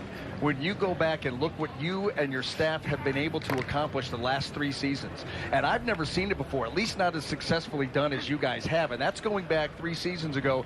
Drew Rasmussen, we're going to take him as a reliever, transition him into the starting rotation in the middle of a season. You don't see that often. Jeffrey Springs, after that, same thing. And then Zach Littell a year ago. 3 seasons in a row, you've been able to do that at an extremely high level during a competitive major league season. Talk about how difficult that is, number one, to do, and the work that these guys and the buy-in they put in to make it happen. Well, I think the credit goes to those guys, right, and their willingness to do it. And, I think, just our baseball operations department, our research and development department, our leadership, from the top down and being able to evaluate players, and then us kind of trying to leverage the modern information and how to build out workloads in season and make these transitions with these guys. I mean, I think there's probably not enough things talked about with some of these relievers turning into starters. They're effectively, and there's the T-shirts that go around that say I'm a failed reliever or failed starter, right, that becomes a reliever. But, I think there's not enough spoken to, the fact that, teams have control over players for a certain number of years. And sometimes that shelf life in a particular role kind of runs out, or somebody might leapfrog them, and then, they're just put into the bullpen, not because they've really ever been, given the full chance to let it all shake out. And, I think that, it shows in the case of Rass and Springs and Littell that they were former, starters, and maybe if there wasn't just a 6-year cap of control on a particular team, they have been given maybe a little longer runway to prove themselves. And, but just going back to them, the commitment to it, the buying into just kind of building out the arsenal, from a starter standpoint, I think it's been a lot of fun to watch. I mean, certainly rewarding for Kevin, myself, or staff, just to watch it all unfold. But the credit really goes to all 3 of those guys, and their willingness to take on something in season that appears difficult, but they've certainly made it look pretty easy. And how, I mean, you pitched, you've been such a great pitching coach. The uncertainties of this business, and to try to get buy-in in what can be an uncertain atmosphere, I think you and the staff have to take a lot of credit for that. Yeah, I mean, thanks, Dwayne. But I just, you know, I kind of expected I kind of expected that response. Well, you know, I work with a lot of really smart people that help guide me, help guide the player, right? I think at the end of the day, that's really what it boils down to. And you know, it's just a credit to kind of how the organization works and how cohesive our program is, and you know, the quality of the people and the player that we bring in, and do our best to optimize. You know, listen, as a pitching coach, obviously the X's and O's, all of that important. But what do you think, or what would you say is the most important attribute of a pitching coach outside of that? Just the depth of the relationship they're able to build.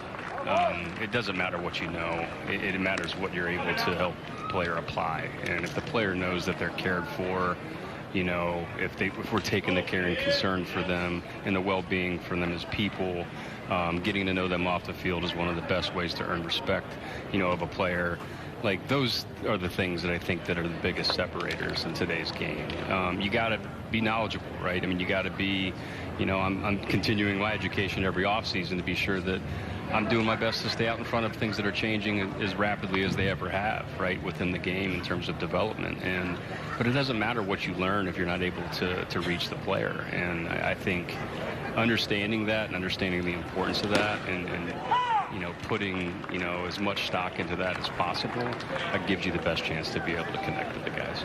Yeah, how much do you use your experience as a pitcher in your playing days and incorporating maybe your approach to the modern day pitcher?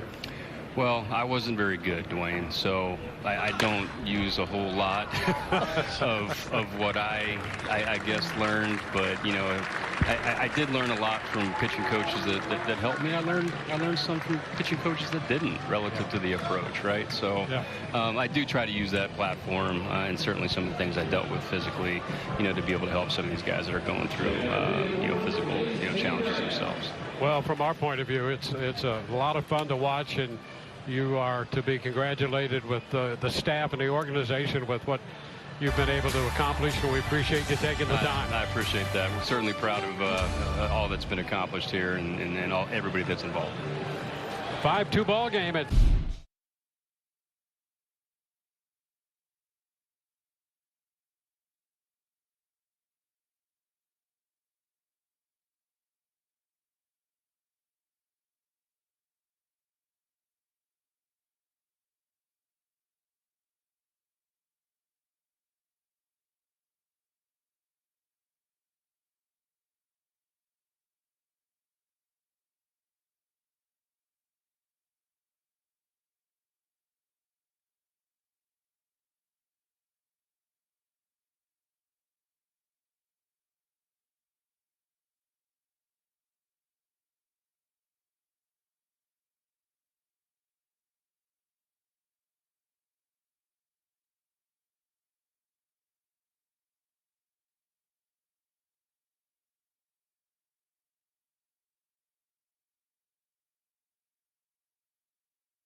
we're headed into inning number 6 with Tyler Alexander on the mound for the Rays. Savali worked 2 2/3. You see an inning and a third, an inning in the 5th for Alexander. And the chopper down to first. Short hop there by Murray, who's taken over at first base.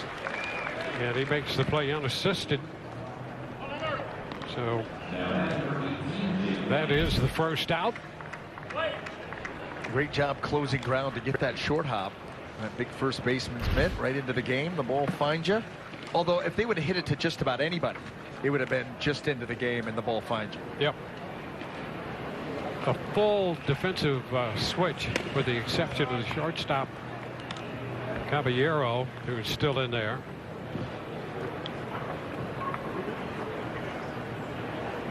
1-0 the count on Jake Lamb. 2-0. Mejia has taken over behind the plate. Alexander's still on the mound. And Mejia rejoining the Rays in camp as a non-roster player now. And that pitch comes in and is fouled. He got just a little piece of the bat, and it's a 2-1 count.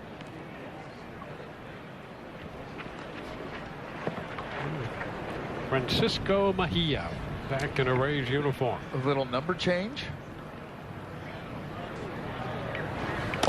This one is down. 2-0. Yeah, I think he's taken 0, hasn't he? There you go. Obviously familiar with the organization, familiar with most of the pitchers on this staff, certainly the coaching staff, and they familiar with him. Ooh, and through the left side. They had Meade well off the line there at third, and Lamb found that opening between Meade and the bag.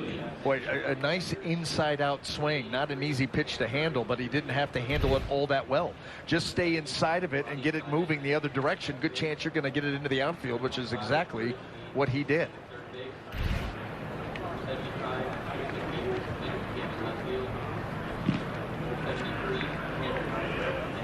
Here's Williams.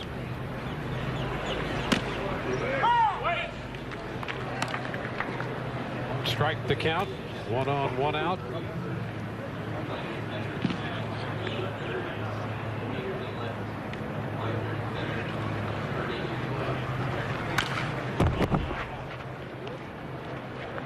Oh, 2.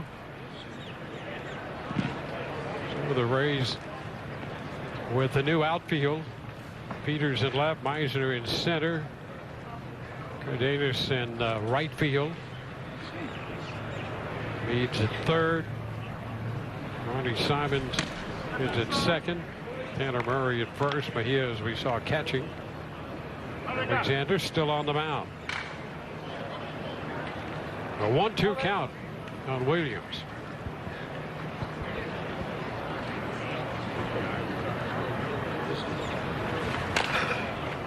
Pitch moving in on him as he fought it off and fouled it.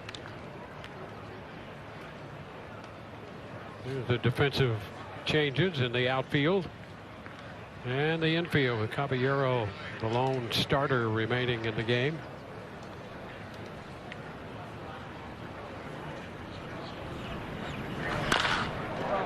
Into center, and that ball's going to drop in front of Meisner.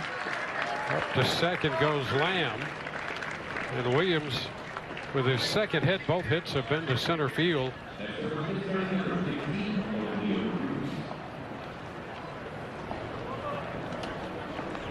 O'Neal Cruz 0 for 2 with a walk and a run scored. Bats with 2 men on and 1 out in the 6th.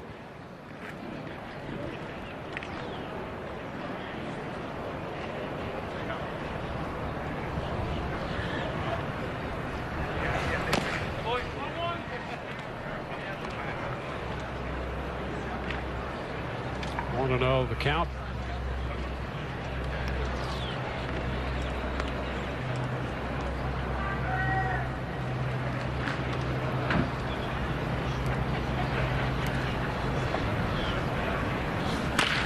Line drive going to be caught. A quick throw to second, not in time.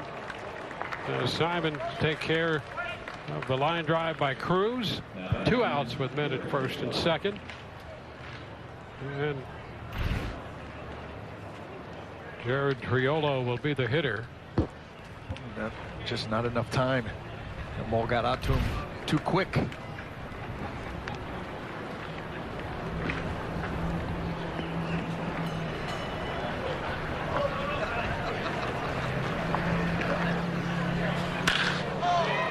Into left center field. That's going to fall 1 hop in front of Meisner. Lamb scores. Williams goes to third on the second hit of the day for the Pittsburgh third baseman. This one drives in a run. So Triolo picking up the RBI. Boy, it was 6-2. A race for the baseball and for Meisner, trying to get out there as that ball falling to the turf and cut it off, not able to do so, floated out there long enough, but fell in, leads to another Pirate run. Here's Sawinski. First pitch is a strike. So it is a 4-run game now.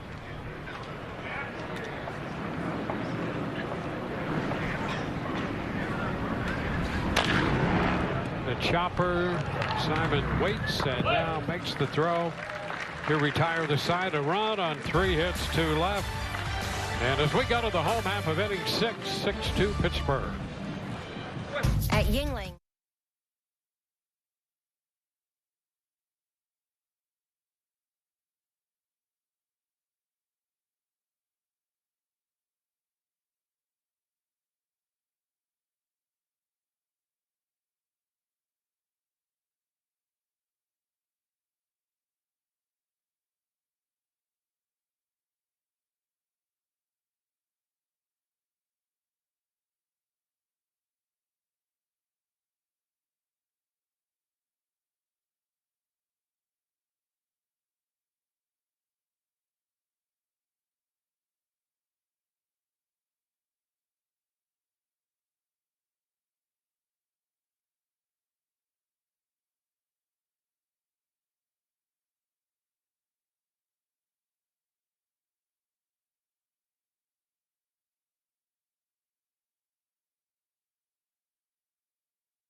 Tickets start at just $10 for every Rays regular season home game.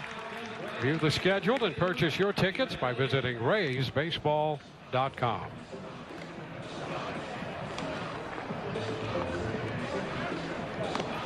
Pittsburgh with a run in the top of the 6th inning. We go to the Rays half of the frame.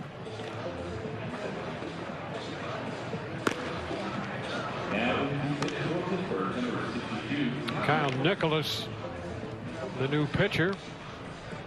Ortiz worked 3. The Rays got a run off him. 2 innings for Skeens.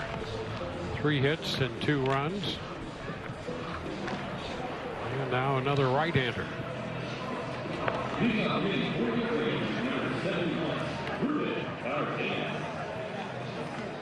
Ruben Cardenas will bat here to begin the 6th bottom half of the inning. Rosario hit the home run in the 2 at-bats he had. And Cardenas with his first plate appearance takes ball 1. That's 97 from Nicholas down.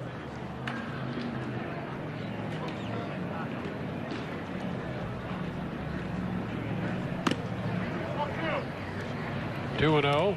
Another one of those big arms you were talking about, Dwayne, as far as the Pirates go and their prospect list. Fastball, slider, curveball. And he does sit right around 97 miles per hour on average.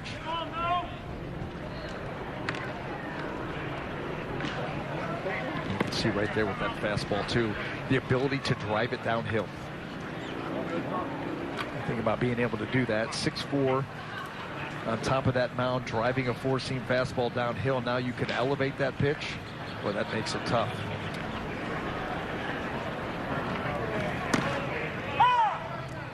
There you go. 3-1. Yes, sir. Bottom of the zone, top of the zone.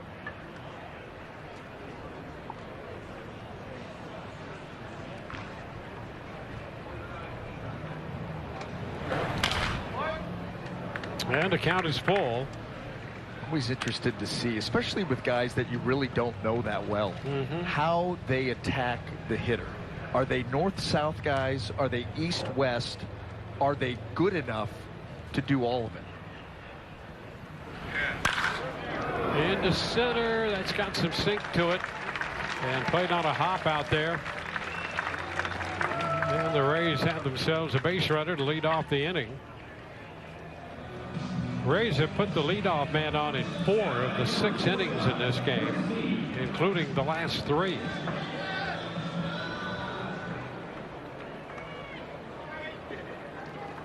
Now Curtis Mead Hinton had a walk and a base hit while he was in there. And Meade takes a strike.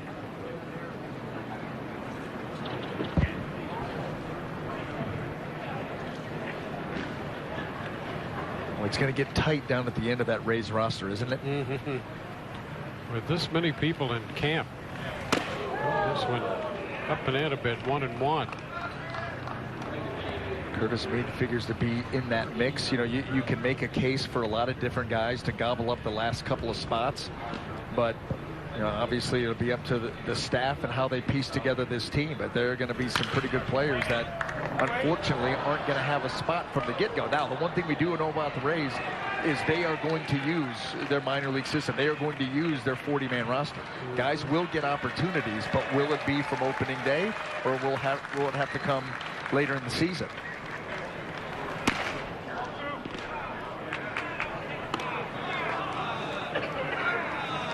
2 balls, 2 strikes.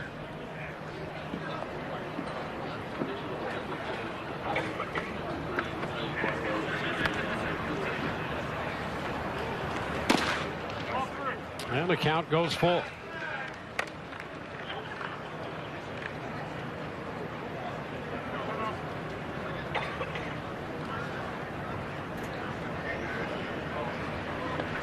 Strategic timeout right there. Make the pitcher think about it.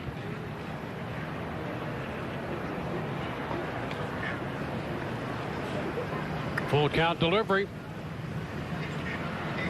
Instead, a move to first.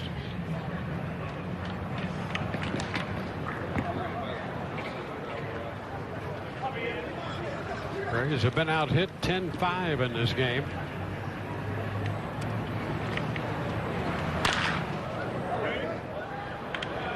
And that's going to require another 3-2 pitch.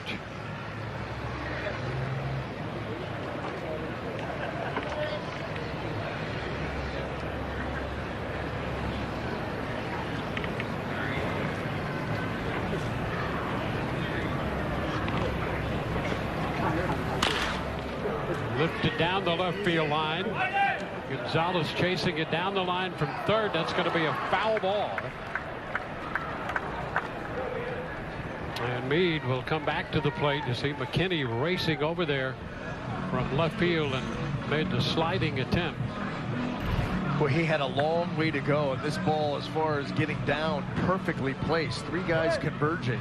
McKinney with the best shot, just not quite able to get there.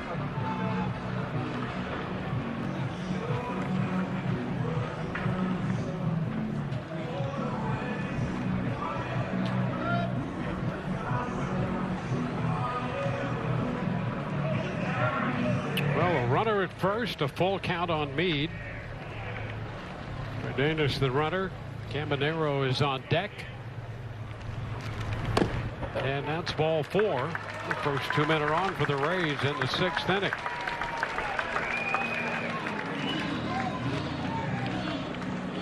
Shout Armstrong in the bullpen. The Rays have used Savali, Reseda, and Alexander. The Rays with men on base in every inning except the first. 2 men on, nobody out in the 6th. And the Pirates will talk about it.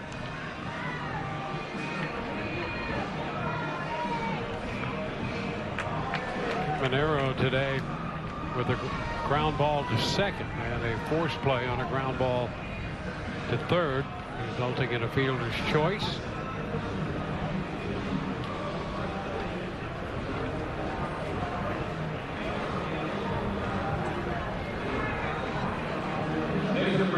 Coming into play today 2-5 with 2 ties, and Pittsburgh 3-6.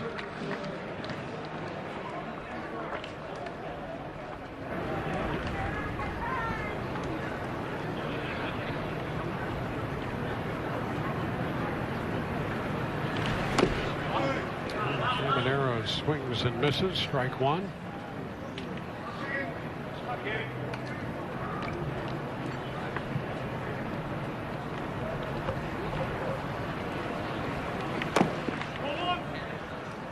It's 1-1.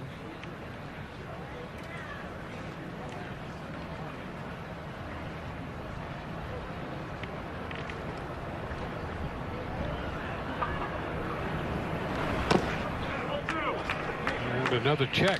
2-1.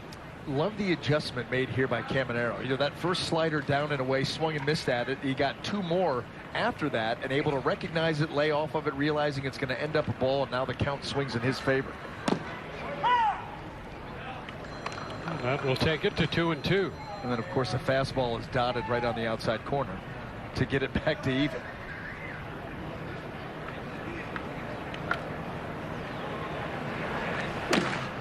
Ooh, and out there on the edge. Strike 3 call.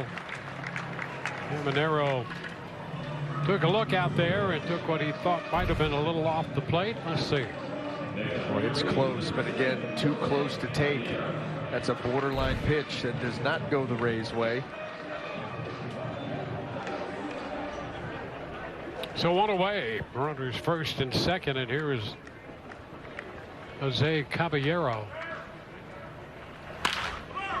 Down to first, out at second, and safe at first.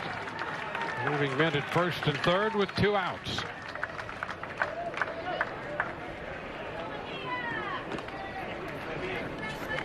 And Francisco Mejia will get an at-bat.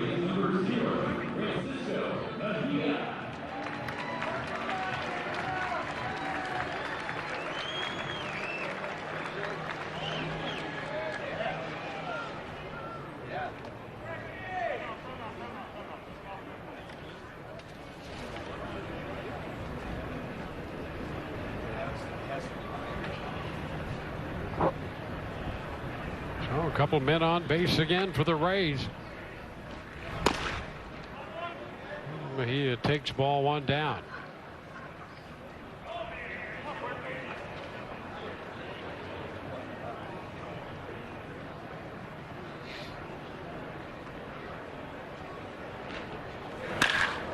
That's a hot shot, going to get by the shortstop. A run will score. Moving into second, Caballero. And Mejia driving in a run in his first plate appearance. Well, he caught that ball flush. You know, we've seen Mejia in his time with the Rays previously have some big at-bats later in games.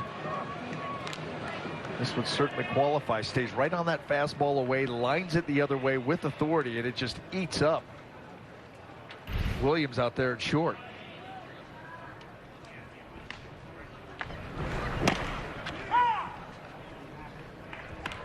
Now Cameron Meisner looks at a strike.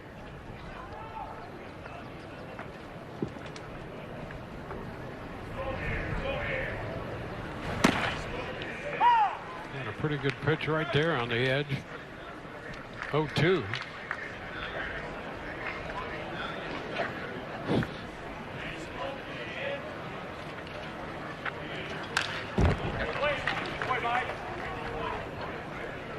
Count holds at 2 strikes.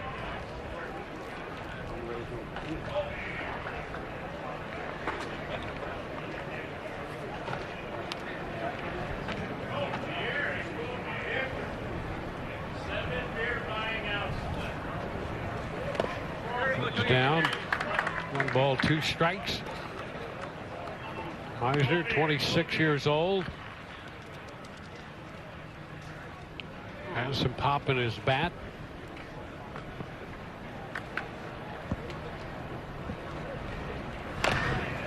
Tap foul.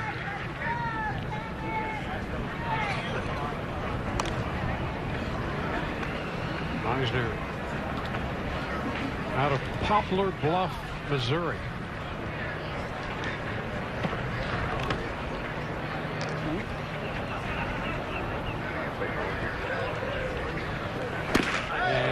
Out on strikes, could not catch up to that. The Rays settle for a run. It's 6-3 Pittsburgh.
MLB Ballpark app completes your next visit to the favorite ballpark of your choice. Buy and manage game tickets, redeem offers, access exclusive content, and a lot more. Download the MLB Ballpark app today.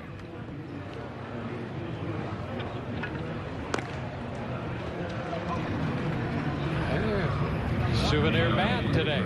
Boy, you can't beat that. Got a signed baseball and a bat. It's the wonderful thing about spring training. It's in more of an intimate setting. You know, the players not quite, to the regular season, obviously a little bit more accommodating with their time. It's not, these games, you want to win, you play to win, but at the same time, it's about your personal development and getting things done. So spring training is a wonderful time for the fans. Yuan Bay will be the leadoff man here in the 7th inning, getting his first plate appearance of the day. And Sean Armstrong out there throws a fastball by him to get the at bat going.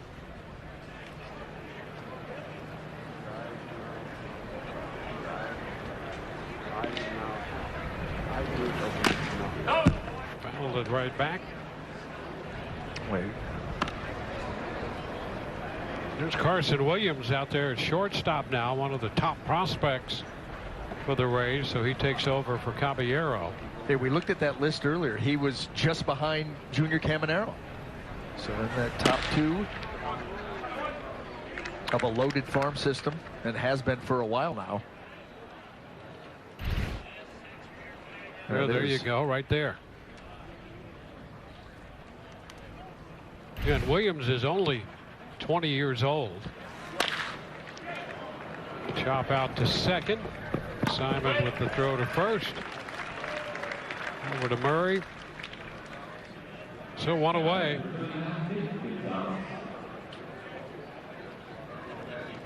And now Gonzalez.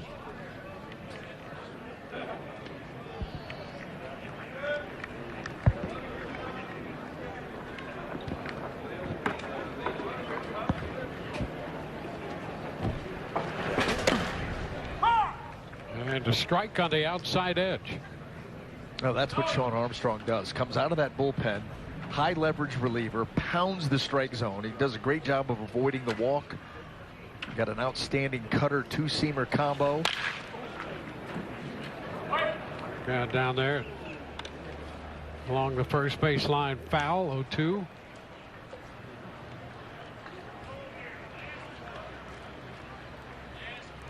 Well, you see what he has accomplished in the 2 years with the Rays.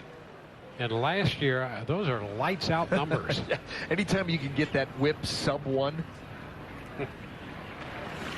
and all those other numbers are going to fall in line, because what you're doing is you are limiting base runners, walks and hits per innings pitched.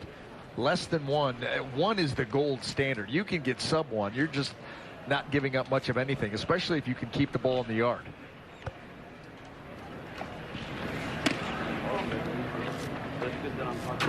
One ball, 2 strikes.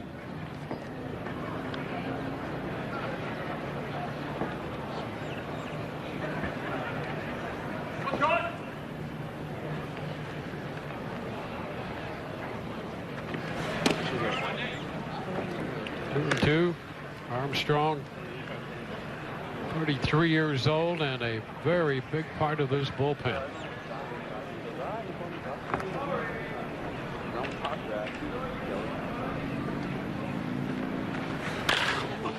Puts it in and pops that one up on the right side off the bat of Gonzalez, handled by Simon.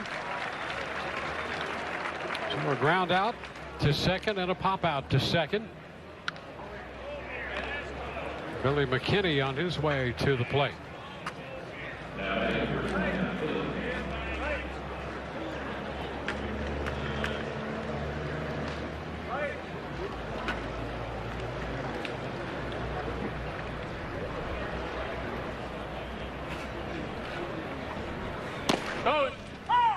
That's a strike. McKinney bunted his way on in the second inning in front of the home run by Kanan Smith in Jigma.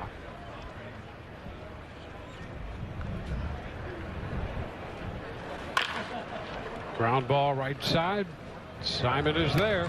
And it's a 1-2-3 inning. 2 ground balls in the inning thrown by Armstrong. 6-3 Pittsburgh.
Well, you can become a Rays Insider, the insightful newsletter, RaysBaseball.com. And all of the latest information on the Rays on the Rays Baseball Insider.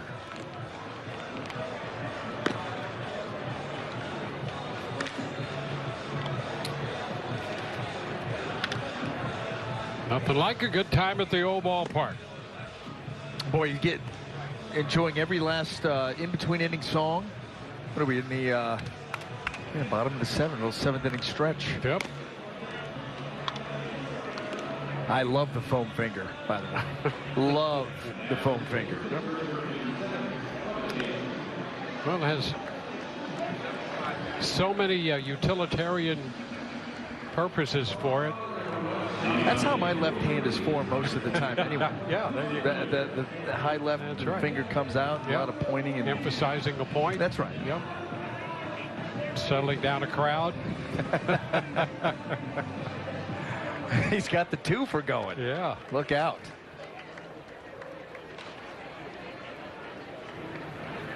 Well, Bubba Chandler is the new pitcher. Kristen Peters at the plate. Getting his first plate appearance of the day. But this young righty, another one of those top prospects for the Pirates. Big time arm. Foul ball back and out of play. It's 1-1.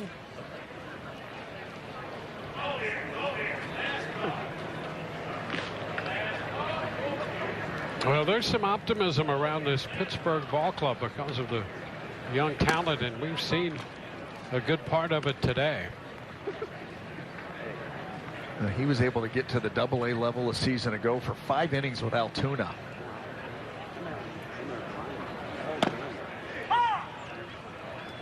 Two and two. Speaking of which, yeah, Altoona Curve. Does minor league baseball have the best nicknames? Yeah, they do. Yep.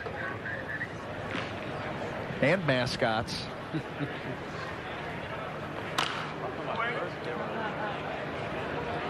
You know, the minor leagues have a history of that if you go all the way back to some really great names, nicknames, and teams, and some in the most obscure communities in the early part of the 20th century.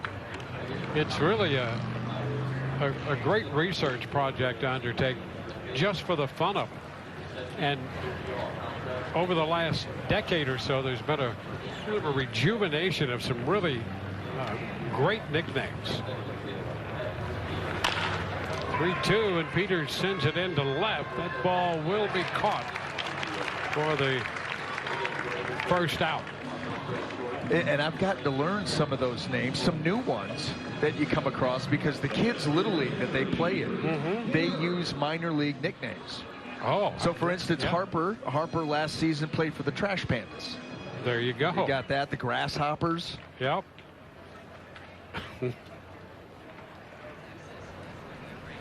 I like the come-ons. Yeah. Better than that other team. Here's Murray. There you go. There you go. Tanner Murray. There you go. Come on.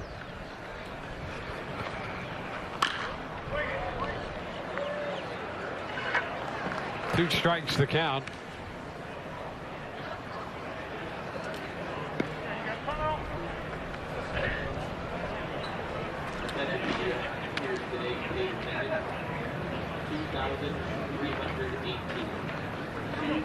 Well, one out, base is empty, and a two-strike count on Tanner Murray. Simon on deck. Up the middle. A backhand pick there, and the throw to first is in time.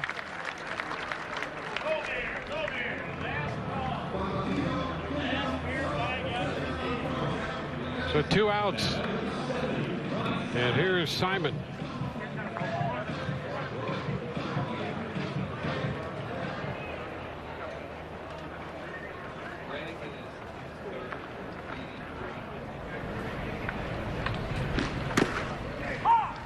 The pitch is a strike.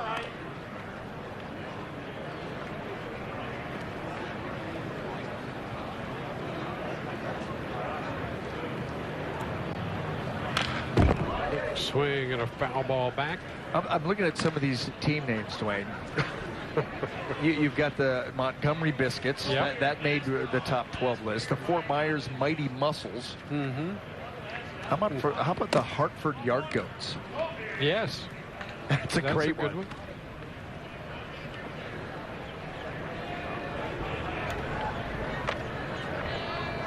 Jacksonville Jumbo Shrimp. Yes. It's a great menu going. A foul ball out of play, 1 and 2. The Binghamton Rumble Ponies.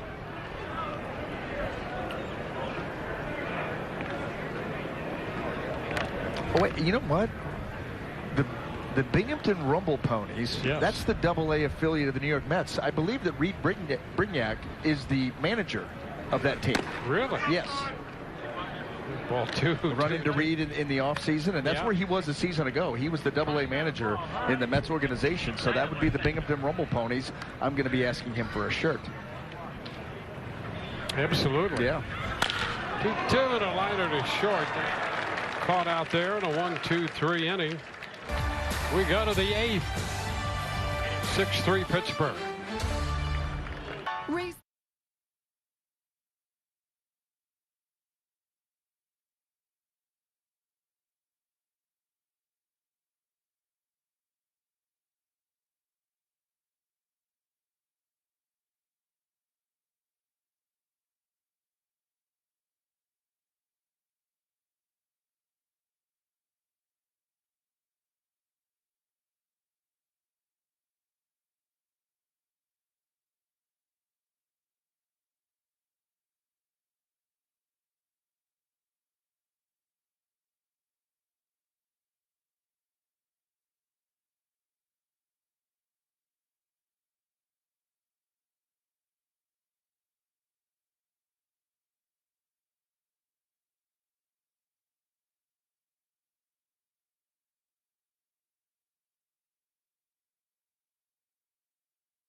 It's a 6-3 ball game. We head into the 8th inning. Pittsburgh leading the Rays and coming in to hit. Nathan Wilds will be the new pitcher for the Rays, and we are pleased to have Sean Armstrong, who had a very nifty 7th inning, joined us here on the telecast. And Sean, good to see you. And I'll tell you, this early in spring, you appear to be in fine order right now.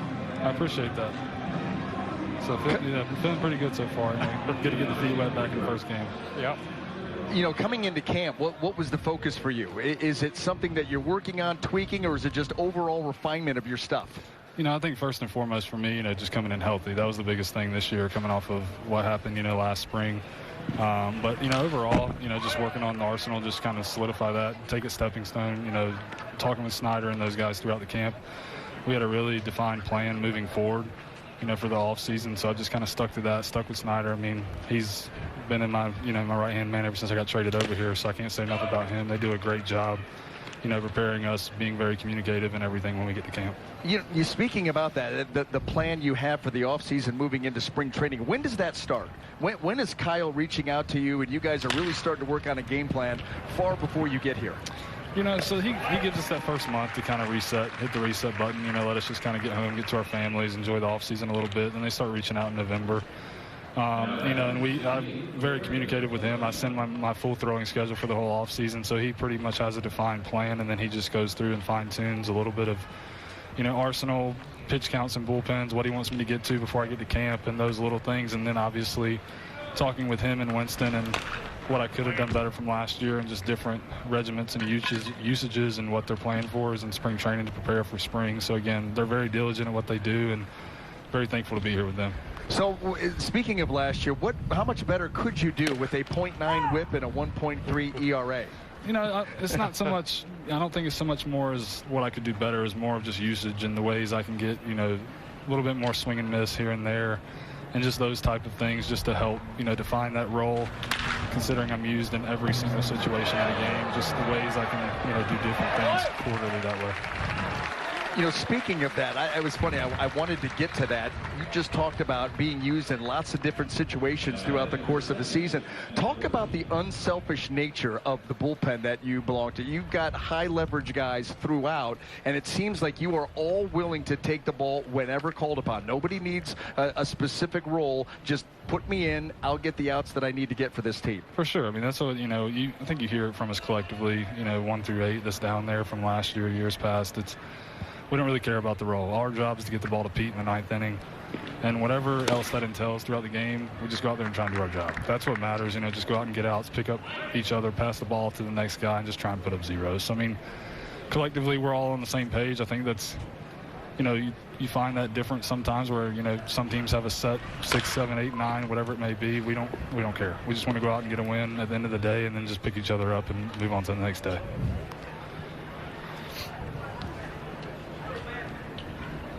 Well, it has been a quick inning here in the 8th inning. And Sean, we talked about this infinitum, I think, over the years of what happens and how they take this information and communicate it to the pitching staff like no other staff. Have you been anyplace else where it's happened this way?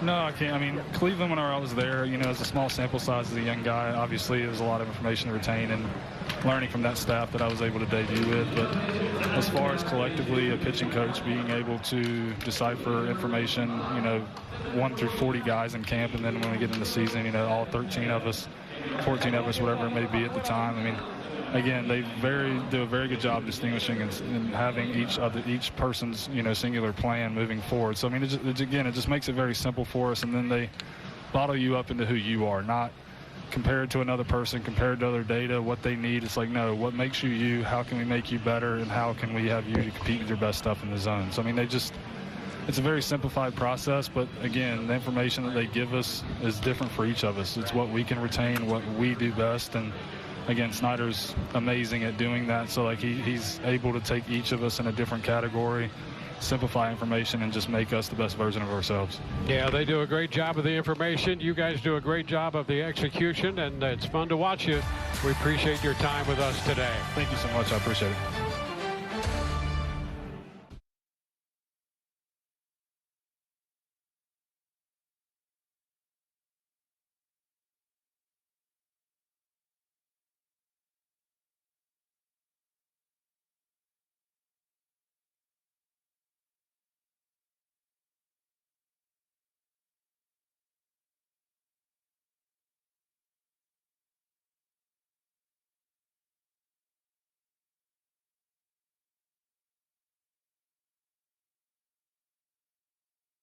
Rays half of the 8th inning coming up, and they will face Hunter Stratton, a right-hander, 5th pitcher of the day for Pittsburgh. And Ruben Cardenas will lead it off for the Rays. This will be his second plate appearance of the day. Curtis Mead will follow.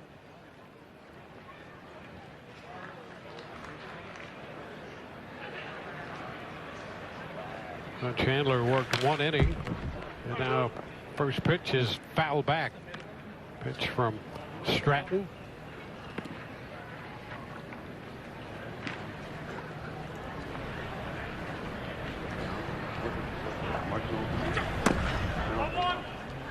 It's 1-1.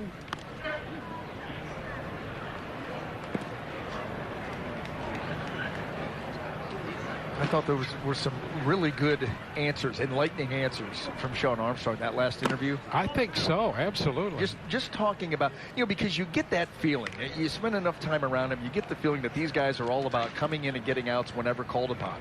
But when you hear that that's the mind, to have everybody buy in, that's not easy to do, because these guys are all capable of being way back into the bullpen relievers. And you've got a plethora of them. Sometimes that means you're coming in the 6th inning. Yep. Where you could be an 8th or 9th inning guy, you're going to pitch in the 6th, and they all buy into that.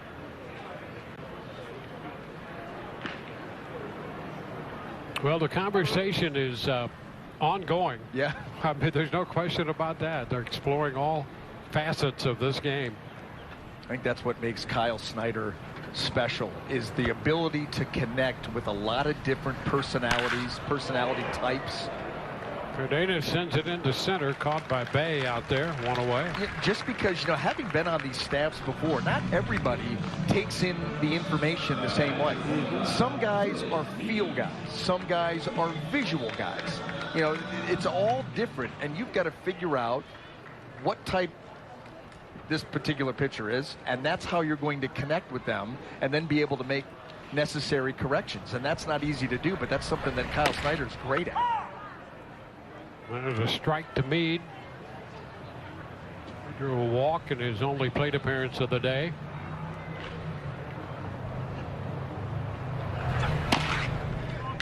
Yeah, that like, you could show me video of myself all day long, and that may give me a little bit of information, but I needed to feel it. Yep. And then once I felt it, that's how I would log it in my mind. And so when something would be out of whack, I would go back to that feeling. This is what you need to feel. You obviously have to do this, but this is what you need to feel. And when you start to feel that, now you know that you're on point. And you're more than on point right there. Yes, I am. You're on camera. Did not feel that or see that coming. Line drive into left, and that's caught for out number 2. So Mead lines out, 2 up and 2 down against Stratton.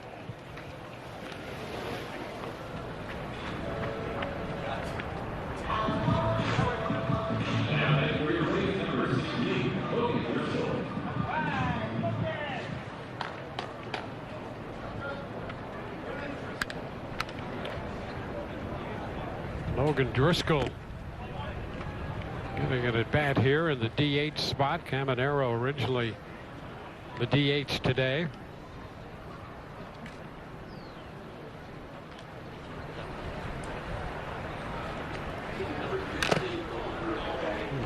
Fouls it. 1-1. Well, the Pirates took a 1-0 lead with a run in the first. They added 2 in the second. 2 more in the third before the Rays got on the board. 6-3 now in the bottom of the 8th inning. Scully goes one way, the foul ball the other, and it's 1-2 the count on Driscoll.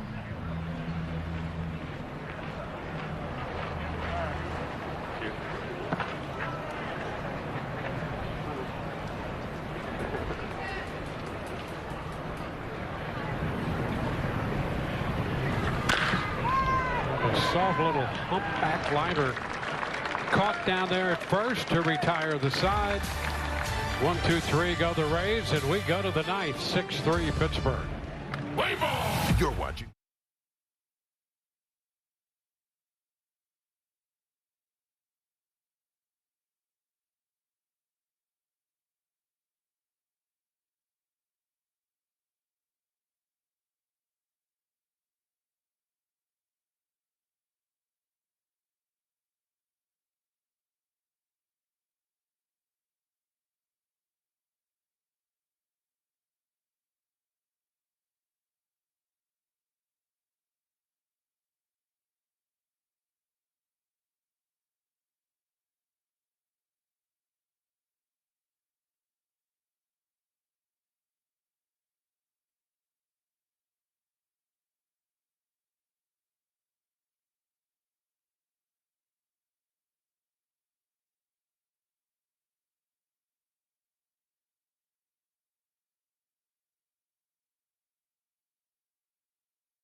How we doing, guys? No worries.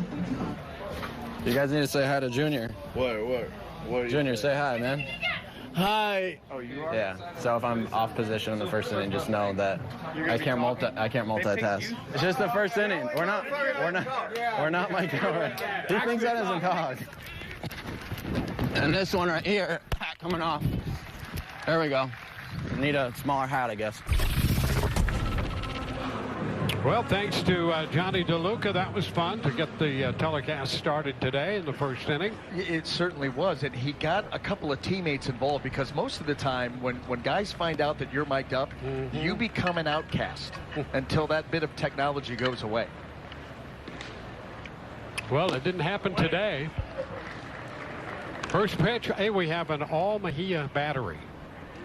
Emmanuel Mejia on the mound, and we have Mejia, who entered the game in the 6th inning behind the plate. 1-1 the count. Sung-Chi Chang up here with his first at bat of the game.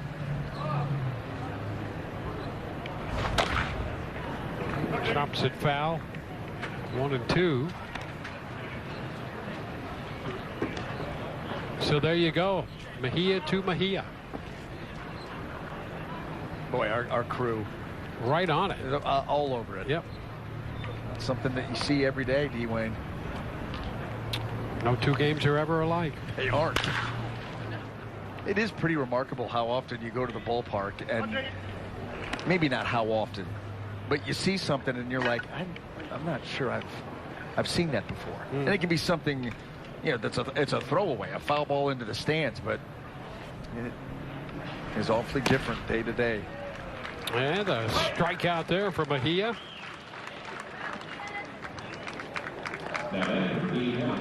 Well, and it was fun spending our time with Johnny DeLuca. And there's that deal. Ryan Peprio figures to be a big part of that as well, with Tyler Glasnow going to the Dodgers. And Manuel Margot out there, and now Margot's since departed the Dodgers. Yeah, Minnesota now, huh? Yep.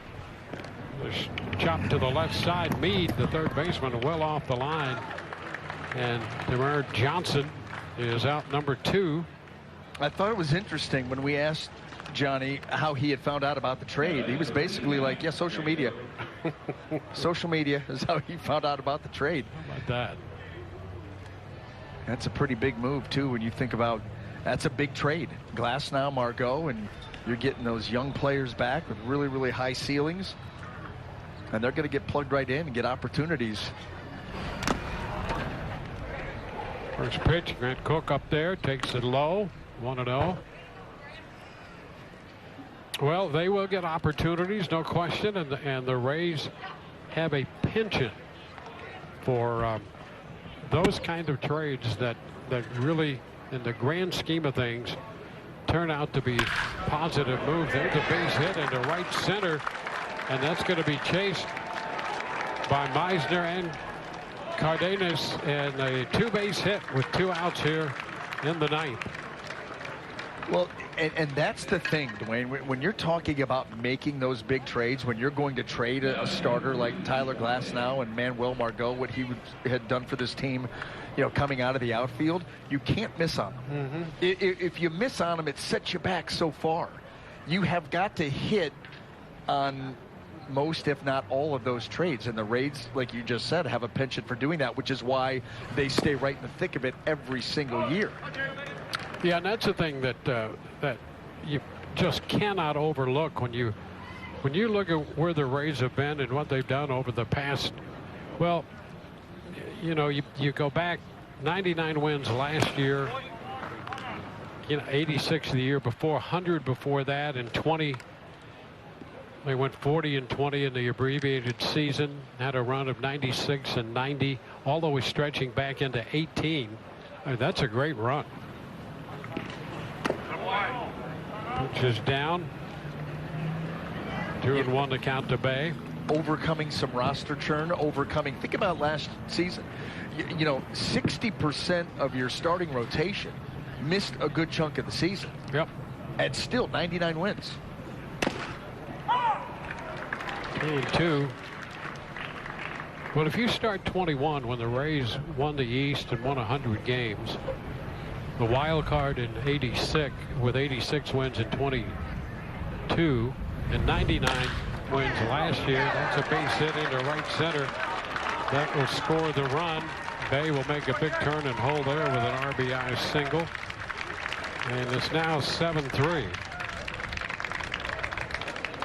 They did that in those seasons with the payrolls in the bottom 3 of the major leagues, 21, 22, and 23. So with 2 outs, a run is scored. Jack Brannigan.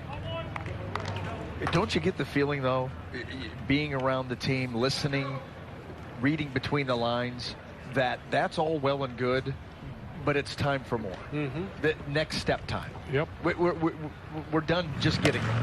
Now let's get there and do some damage. Yep. And granted, they did that in 20, but, you know, an abbreviated season, it was a little bit different. But look at this, the wins in the last 5 years. But now, hey, we expect more. Runner takes off. The pitch is inside. The throw's going to skip into center. Bay is on his way to third. So a stolen base. And a move up to third on the error on the throw. Well, that is such a focus for Bay coming into the season. Outstanding speed. Stole 24 bases a season ago and was going to have that one easily.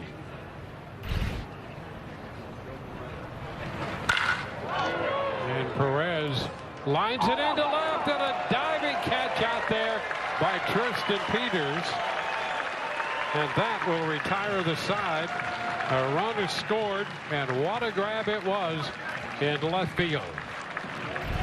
Good for another look. 7-3 Pittsburgh.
Seven-3 ball game headed into the bottom of the 9th inning. Pirates jump to a 5-0 lead, and the Rays have tried to play catch up. Speaking of that, let's take a look at that grab in left field. But did not think that he had any chance to get there. That ball was absolutely smoked. And how about that layout to the glove side? What a play. What a play.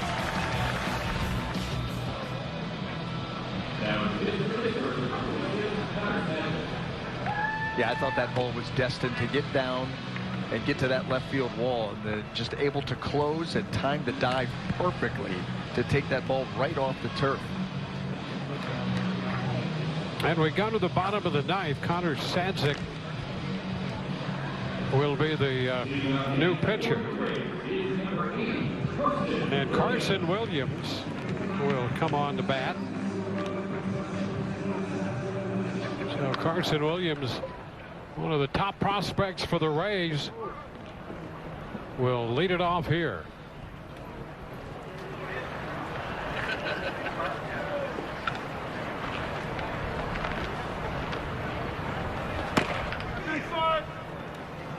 And that first pitch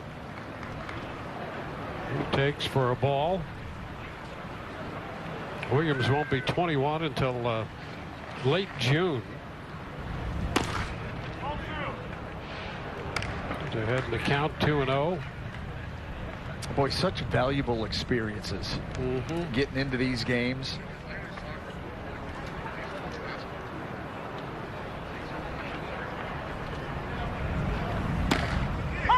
That's a strike, 2-1.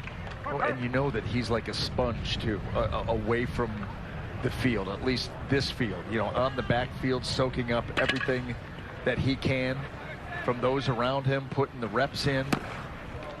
Well, outstanding defense, number one. And that's what you want out of a middle infielder or shortstop.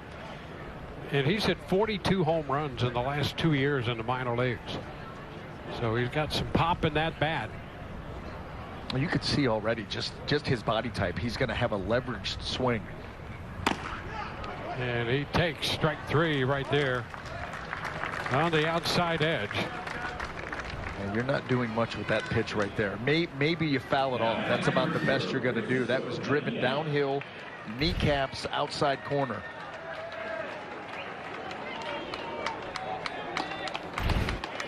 And here's Francisco Mejia, who drove in a run with a base hit in the 6th. Back in a Rays uniform, and he shoots it into center, and that's going to be caught out there. Bay on the move with the diving grab. It took him a while to get going in this game, but showing off the speed.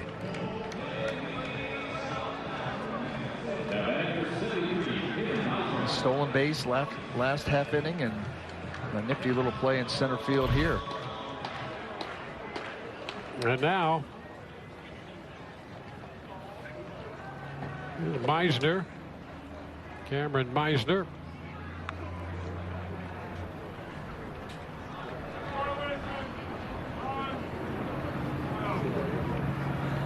Not too much time there, and a ball has been assessed.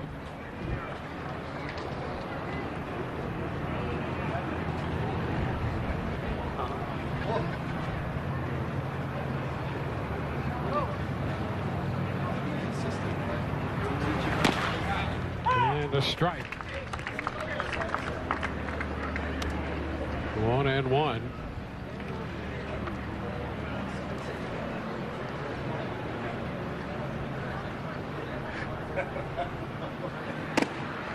Runs in, 2 balls and a strike.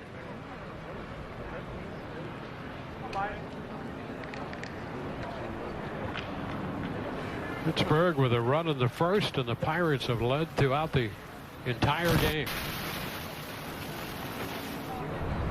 And a long one driven well foul. 2-2.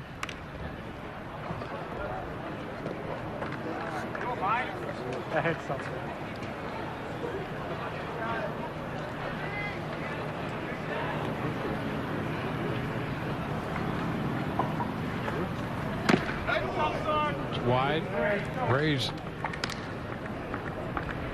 will play Boston tomorrow in Fort Myers. Play the Yankees in Tampa Wednesday, and back Charlotte against the Phillies. That's on Thursday. And we'll have that game telecast for you.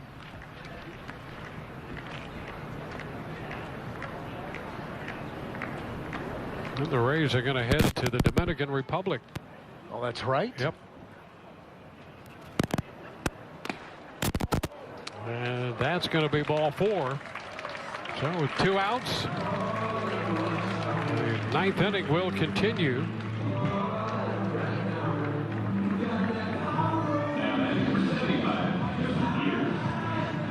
Tristan Peters. Peters 0 for 1 in this game.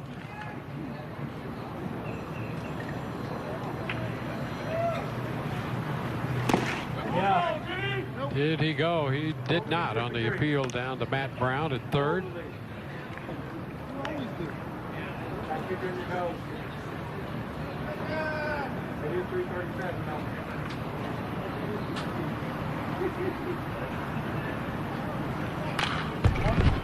One ball, 1 strike.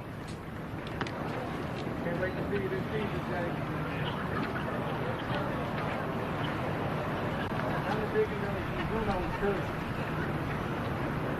Rays had Savali start this game. He gave up 5 2 2/3. Ucita for an inning in the third. Alexander for 2. Oh, what a shot and what a grab at first to retire the side and end this ball game. Hard hit ground ball. The Rays leave a man and drop this one 7-3. Let's take another look at that play to end the game. That's some play. Well, listen, Peters took away from the Pirates in the last half inning, and then trying to get that ball down into the corner. Outstanding play, gets him right back. So 7-12-1 with 7 left for Pittsburgh. 3-6-2. The Rays strand 6. They're now 2-6 with a couple ties on the spring. Pittsburgh now 4-6 following this 7-3 final here in Port Charlotte. For Brian Anderson and the rest of our crew, Dwayne Stats, hope you've enjoyed the telecast. A 7-3 final. And we will see you again when the Rays take on the Phillies on Thursday. So long from Charlotte Sports Park.